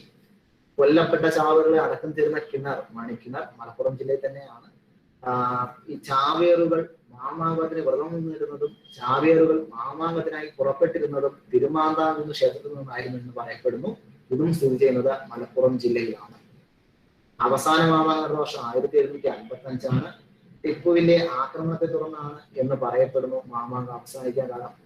ടിപ്പുവിന്റെയും ഹൈദരാലിയുടെയൊക്കെ ആക്രമണത്തെ തുടർന്നാണ് മാമാങ്കം അവസാനിച്ചതെന്ന് പറയപ്പെടുന്നു. ആധുനിക മാമാങ്കം നടന്ന വർഷം 1999. ഇത് കേരള ടൂറിസം ഡിപ്പാർട്ട്മെന്റ് കണ്ടക്ട് ചെയ്ത ഒരു പ്രോഗ്രാം ആയിരുന്നു ആധുനിക മാമാങ്കം. ഇത് നടന്നതും ഭാരതപ്പുഴ തീരത്തുള്ള തിരുനാവായ തന്നെയായിരുന്നു. Any doubt? എന്തെങ്കിലും റിപ്പീറ്റ് ചെയ്യണോ ആർക്കെങ്കിലും? സാർ ഒന്നും കൂടെ പറയോ? കുറെ പോയിന്റ്സ് എഴുതാൻ പറ്റിയിട്ടില്ല. ഓക്കെ, ഏതൊക്കെ നമ്മളെ സ്ലൈഡിലുള്ള പോയിന്റ്സ് എല്ലാം എഴുതാം.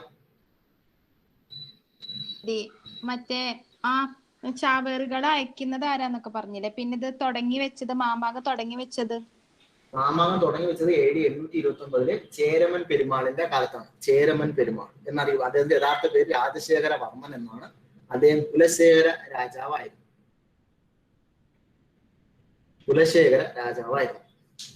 രക്ഷാപുരുഷൻ എന്ന് പറഞ്ഞാൽ മാമാങ്കത്തിൽ അധ്യക്ഷൻ വഹിക്കുന്നത് ആരാണോ അയാളാണ് രക്ഷാപുരുഷൻ എന്ന് പറയുന്നത്. ഈ രക്ഷാപുരുഷൻ ഇരുന്നിരുന്ന സ്ഥലമാണ് നിലപാട് തട. ഈ മാമാങ്കം ഉള്ള ദിവസം 28 ദിവസവും രക്ഷാപുരുഷൻ മലപ്പുറത്തുള്ള ഈ തിരുനാവായൽ, ഭാരതപ്പുഴത്തുള്ള തിരുനാവായൽ പ്രത്യേക ഒരു സ്ഥലത്ത് താമസിക്കും. ഈ സ്ഥലത്തിന് അറിയപ്പെടുന്ന പേര് നിലപാട് തറ എന്നാണ്. രക്ഷാപുരുഷൻ ആരാണ്? ആദ്യത്തെ രക്ഷാപുരുഷൻ തുടങ്ങിയ ആളെ തന്നെ രാജശേഖര വർമ്മൻ എന്നറിയപ്പെടുന്ന ചേരമൻ പെരുമാളാണ് ഫസ്റ്റ് രക്ഷാപുരുഷൻ. അവസാനത്തെ രക്ഷാപുരുഷൻ ആരെന്ന് ചോദിച്ചാൽ സാമൂതിരി. ആദ്യത്തെ രക്ഷാപുരുഷൻ നമ്മുടെ രാജശേഖര വർമ്മൻ, അവസാനത്തെ രക്ഷാപുരുഷൻ നമ്മുടെ സാമൂതിരി. രക്ഷാപുരുഷൻ ഇരുന്ന സ്ഥലം അറിയപ്പെടുന്നത് നിലപാട് തറ. അവസാനത്തെ രക്ഷാപുരുഷനെ സാമൂതിരിയെ വധിക്കാൻ പടയാളികളെ അയച്ചിരുന്ന ആരെന്ന് ചോദിച്ചാൽ നമ്മുടെ അദ്ദേഹമാണ്. അതിന്റെ പേര് വള്ളുവ കോനാതിരി എന്നാണ് അദ്ദേഹത്തിന്റെ പേര്. വള്ളുവ കോനാതിരിയാണ് പടയാളികളെ അയച്ചത്. ഈ ചാവേറുകള് വ്രതം നിന്നിരുന്ന ക്ഷേത്രമാണ് തിരുമാന്താംകുന്ന് ക്ഷേത്രം. ചാവേറുകള് പുറപ്പെട്ടിരുന്നത് തിരുമാന്താംകുന്ന് ക്ഷേത്രത്തിൽ നിന്നാണ്. കൊല്ലപ്പെട്ട ചാവേറുകൾ അടക്കം ചെയ്തിരുന്ന കിണർ അറിയപ്പെടുന്നത് മണിക്കിണർ എന്നാണ്. മാമാങ്കം 28 പറഞ്ഞു. ലാസ്റ്റ് തവണ മാത്രമാണോ ചാവേറുകൾ, അല്ലെങ്കിൽ എല്ലാ പ്രാവശ്യവും ചാവേറുകൾ വരും? 1300 ശേഷം ഉള്ള തൊട്ടടുത്ത മാമാങ്കം മുതൽ 12 വർഷത്തിലേക്കാണ്. സാമൂതിരി പിടിയെടുത്തതിന് ശേഷമാണ് ഇതൊരു പകയായിട്ട് മാറിയത്. അതിനു മുന്നേ നമ്മള് മാന്യമായിട്ട് പോയിക്കൊണ്ടിരിക്കുകയായിരുന്നു. അതായത് കുലശേഖര രാജാവായിട്ടുള്ള കുലശേഖരന്മാരെ ഭരണം അവസാനിച്ചപ്പോഴത്തേക്ക് അടുത്ത അവരുടെ കീഴിലുണ്ടായിരുന്ന ചെറിയ സാമന്ത പ്രദേശങ്ങളുണ്ടായിരുന്നു, നാട്ടുരാജ്യങ്ങൾ. അവർക്ക് ആദ്യം കൊച്ചിക്ക് നടത്താൻ അനുവാദം കൊടുത്തു. അങ്ങനെ പിന്നെ അത് മാറി അടുത്ത ആക്കാൻ അങ്ങനെ പോകുമെന്നാണ് പറഞ്ഞിരുന്നത്. അപ്പൊ കൊച്ചിക്ക് സാമ്പത്തിക സ്ഥിതി ഇല്ലാത്തതുകൊണ്ട് വള്ളുവ കോനാതിരിക്ക് കൊടുത്തു. വള്ളുവ കോനാതിരി കുറെ നാൾ നടത്തിയപ്പോ ഇത് നമ്മുടെ ഇദ്ദേഹത്തിന് പിടിച്ചില്ല. സാമൂതിരിക്ക് അതിന്റെ അധ്യക്ഷ സ്ഥാനം വേണമെന്ന് ആഗ്രഹം തോന്നി. അദ്ദേഹം ഇത് പിടിച്ചു 1300. അവിടെ മുതൽ തൊട്ടടുത്ത മാമാങ്കം മുതൽ, ആ വർഷത്തെ തൊട്ടടുത്ത മാമാങ്കം മുതൽ ഈ ചാവേറുകൾ എന്ന് പറഞ്ഞ സങ്കല്പം വരികയും അവരെ ഫൈറ്റ് ചെയ്യാൻ തുടങ്ങുകയും ചെയ്യും. അങ്ങനെയാണ് ഇതിന്റെ കഥ. അപ്പം മാമാങ്കത്തിൽ എന്തെങ്കിലും ഡൗട്ട് ഇനി ആർക്കെങ്കിലും ഉണ്ടോ? സർ, ഇത് അവസാനിച്ചതിനെ കുറിച്ച് എന്തോ പറഞ്ഞില്ലേ? കേട്ടില്ല, എന്താണ്? അവസാനിച്ചതിനെ കുറിച്ചൊരു പോയിന്റ് പറഞ്ഞില്ലേ? നമ്മുടെ ടിപ്പുവിന്റെയും ഹൈദരാലിയുടെയും ആക്രമണ സമയത്താണ് ഇത് അവസാനിച്ചതെന്നാണ് പറയപ്പെടുന്നത്. ഓക്കെ സർ, ഈ തിരുമാന്താംകുന്ന് ക്ഷേത്രത്തിലാണ് ചാവേറ് താമസിച്ചതും പിന്നെ ഒരു പോയിന്റ് കൂടെ പറഞ്ഞില്ലേ? ഈ തിരുമാന്താംകുന്ന് ക്ഷേത്രത്തിലാണ് ഇവര് പുറപ്പെടുന്നത്. അതായത് ഈ നമ്മുടെ ഇപ്പം ശബരിമല വ്രതമൊക്കെ എടുക്കുമ്പോഴത്തേക്കും വീട്ടിൽ താമസിക്കില്ല, നമ്മൾ ഒരു പ്രത്യേക ഒരു സ്ഥലത്തായിരിക്കും താമസിക്കുക വ്രതമൊക്കെ എടുത്ത് ആൾക്കാർ. അപ്പം അതുപോലെ ഇവര് യുദ്ധത്തിന് പോകുമ്പോഴത്തേക്ക് ഇവർ ഈ ചാവേറുകളായിട്ട് പോകാൻ തീരുമാനിച്ചു കഴിഞ്ഞാൽ ഇവര് വ്രതം എടുത്ത് തിരുമാന്താംകുന്ന് ക്ഷേത്രത്തിലാണ് താമസിക്കുക. അവിടെ നിന്നാണ് ഇതിന് പോവുക, മാമാങ്കത്തിന് പോവുക.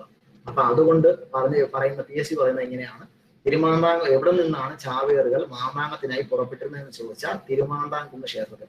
ഇതിപ്പോ സ്ഥിതി ചെയ്യുന്നത് മലപ്പുറം ജില്ലയിൽ, മലപ്പുറത്തിനും പാലക്കാടിനും ഇടയിൽ അടുത്തുള്ള ഒരു സ്ഥലത്താണ്, ബോർഡറിലാണെന്നാണ് പറയപ്പെടുന്നത്. കറക്റ്റ് എനിക്ക് അറിയില്ല, മലപ്പുറം ജില്ലയിലാണ് ഉണ്ടായത്. പെരിന്തൽമണ്ണ അങ്ങാടിപ്പുറം എന്ന് പറയും. പെരിന്തൽമണ്ണ അങ്ങാടിപ്പുറത്താണ് ഇതുള്ളത്. പെരിന്തൽമണ്ണ അങ്ങാടിപ്പുറത്താണ് ഉള്ളത്. ഓക്കെ, വേറെ എനി ഡൗട്ട്? തിരുമാന്താംകുന്ന് ക്ഷേത്രം വളരെ ഫേമസ് ക്ഷേത്രമാണ്, ഇപ്പോഴും നല്ല രീതിയിൽ നടക്കുന്ന ക്ഷേത്രമാണ്. Okay, any doubt? എന്തെങ്കിലും ഡൗട്ട് ഉണ്ടോ? ഇല്ല. ശരി, അപ്പം ഇന്നത്തെ ക്ലാസ് നിങ്ങൾക്ക് മനസ്സിലായെന്ന് വിചാരിക്കുന്നു. നിങ്ങൾ ഉറങ്ങിപ്പോയില്ലെന്നുള്ള പ്രതീക്ഷയോടുകൂടി ഇന്നത്തെ ക്ലാസ് ഞാൻ വൈൻഡ് അപ്പ് ചെയ്തോട്ടാ. വേറെ എന്തെങ്കിലും ഡൗട്ടോ കാര്യങ്ങളോ ഉണ്ടോ? ആർക്കെങ്കിലും എന്തെങ്കിലും ചോദിക്കാനുണ്ടെങ്കിൽ ഇപ്പൊ ചോദിക്കാം. നമ്മളിപ്പം ഇത് വൈൻഡ് അപ്പ് ചെയ്യുവാണ്.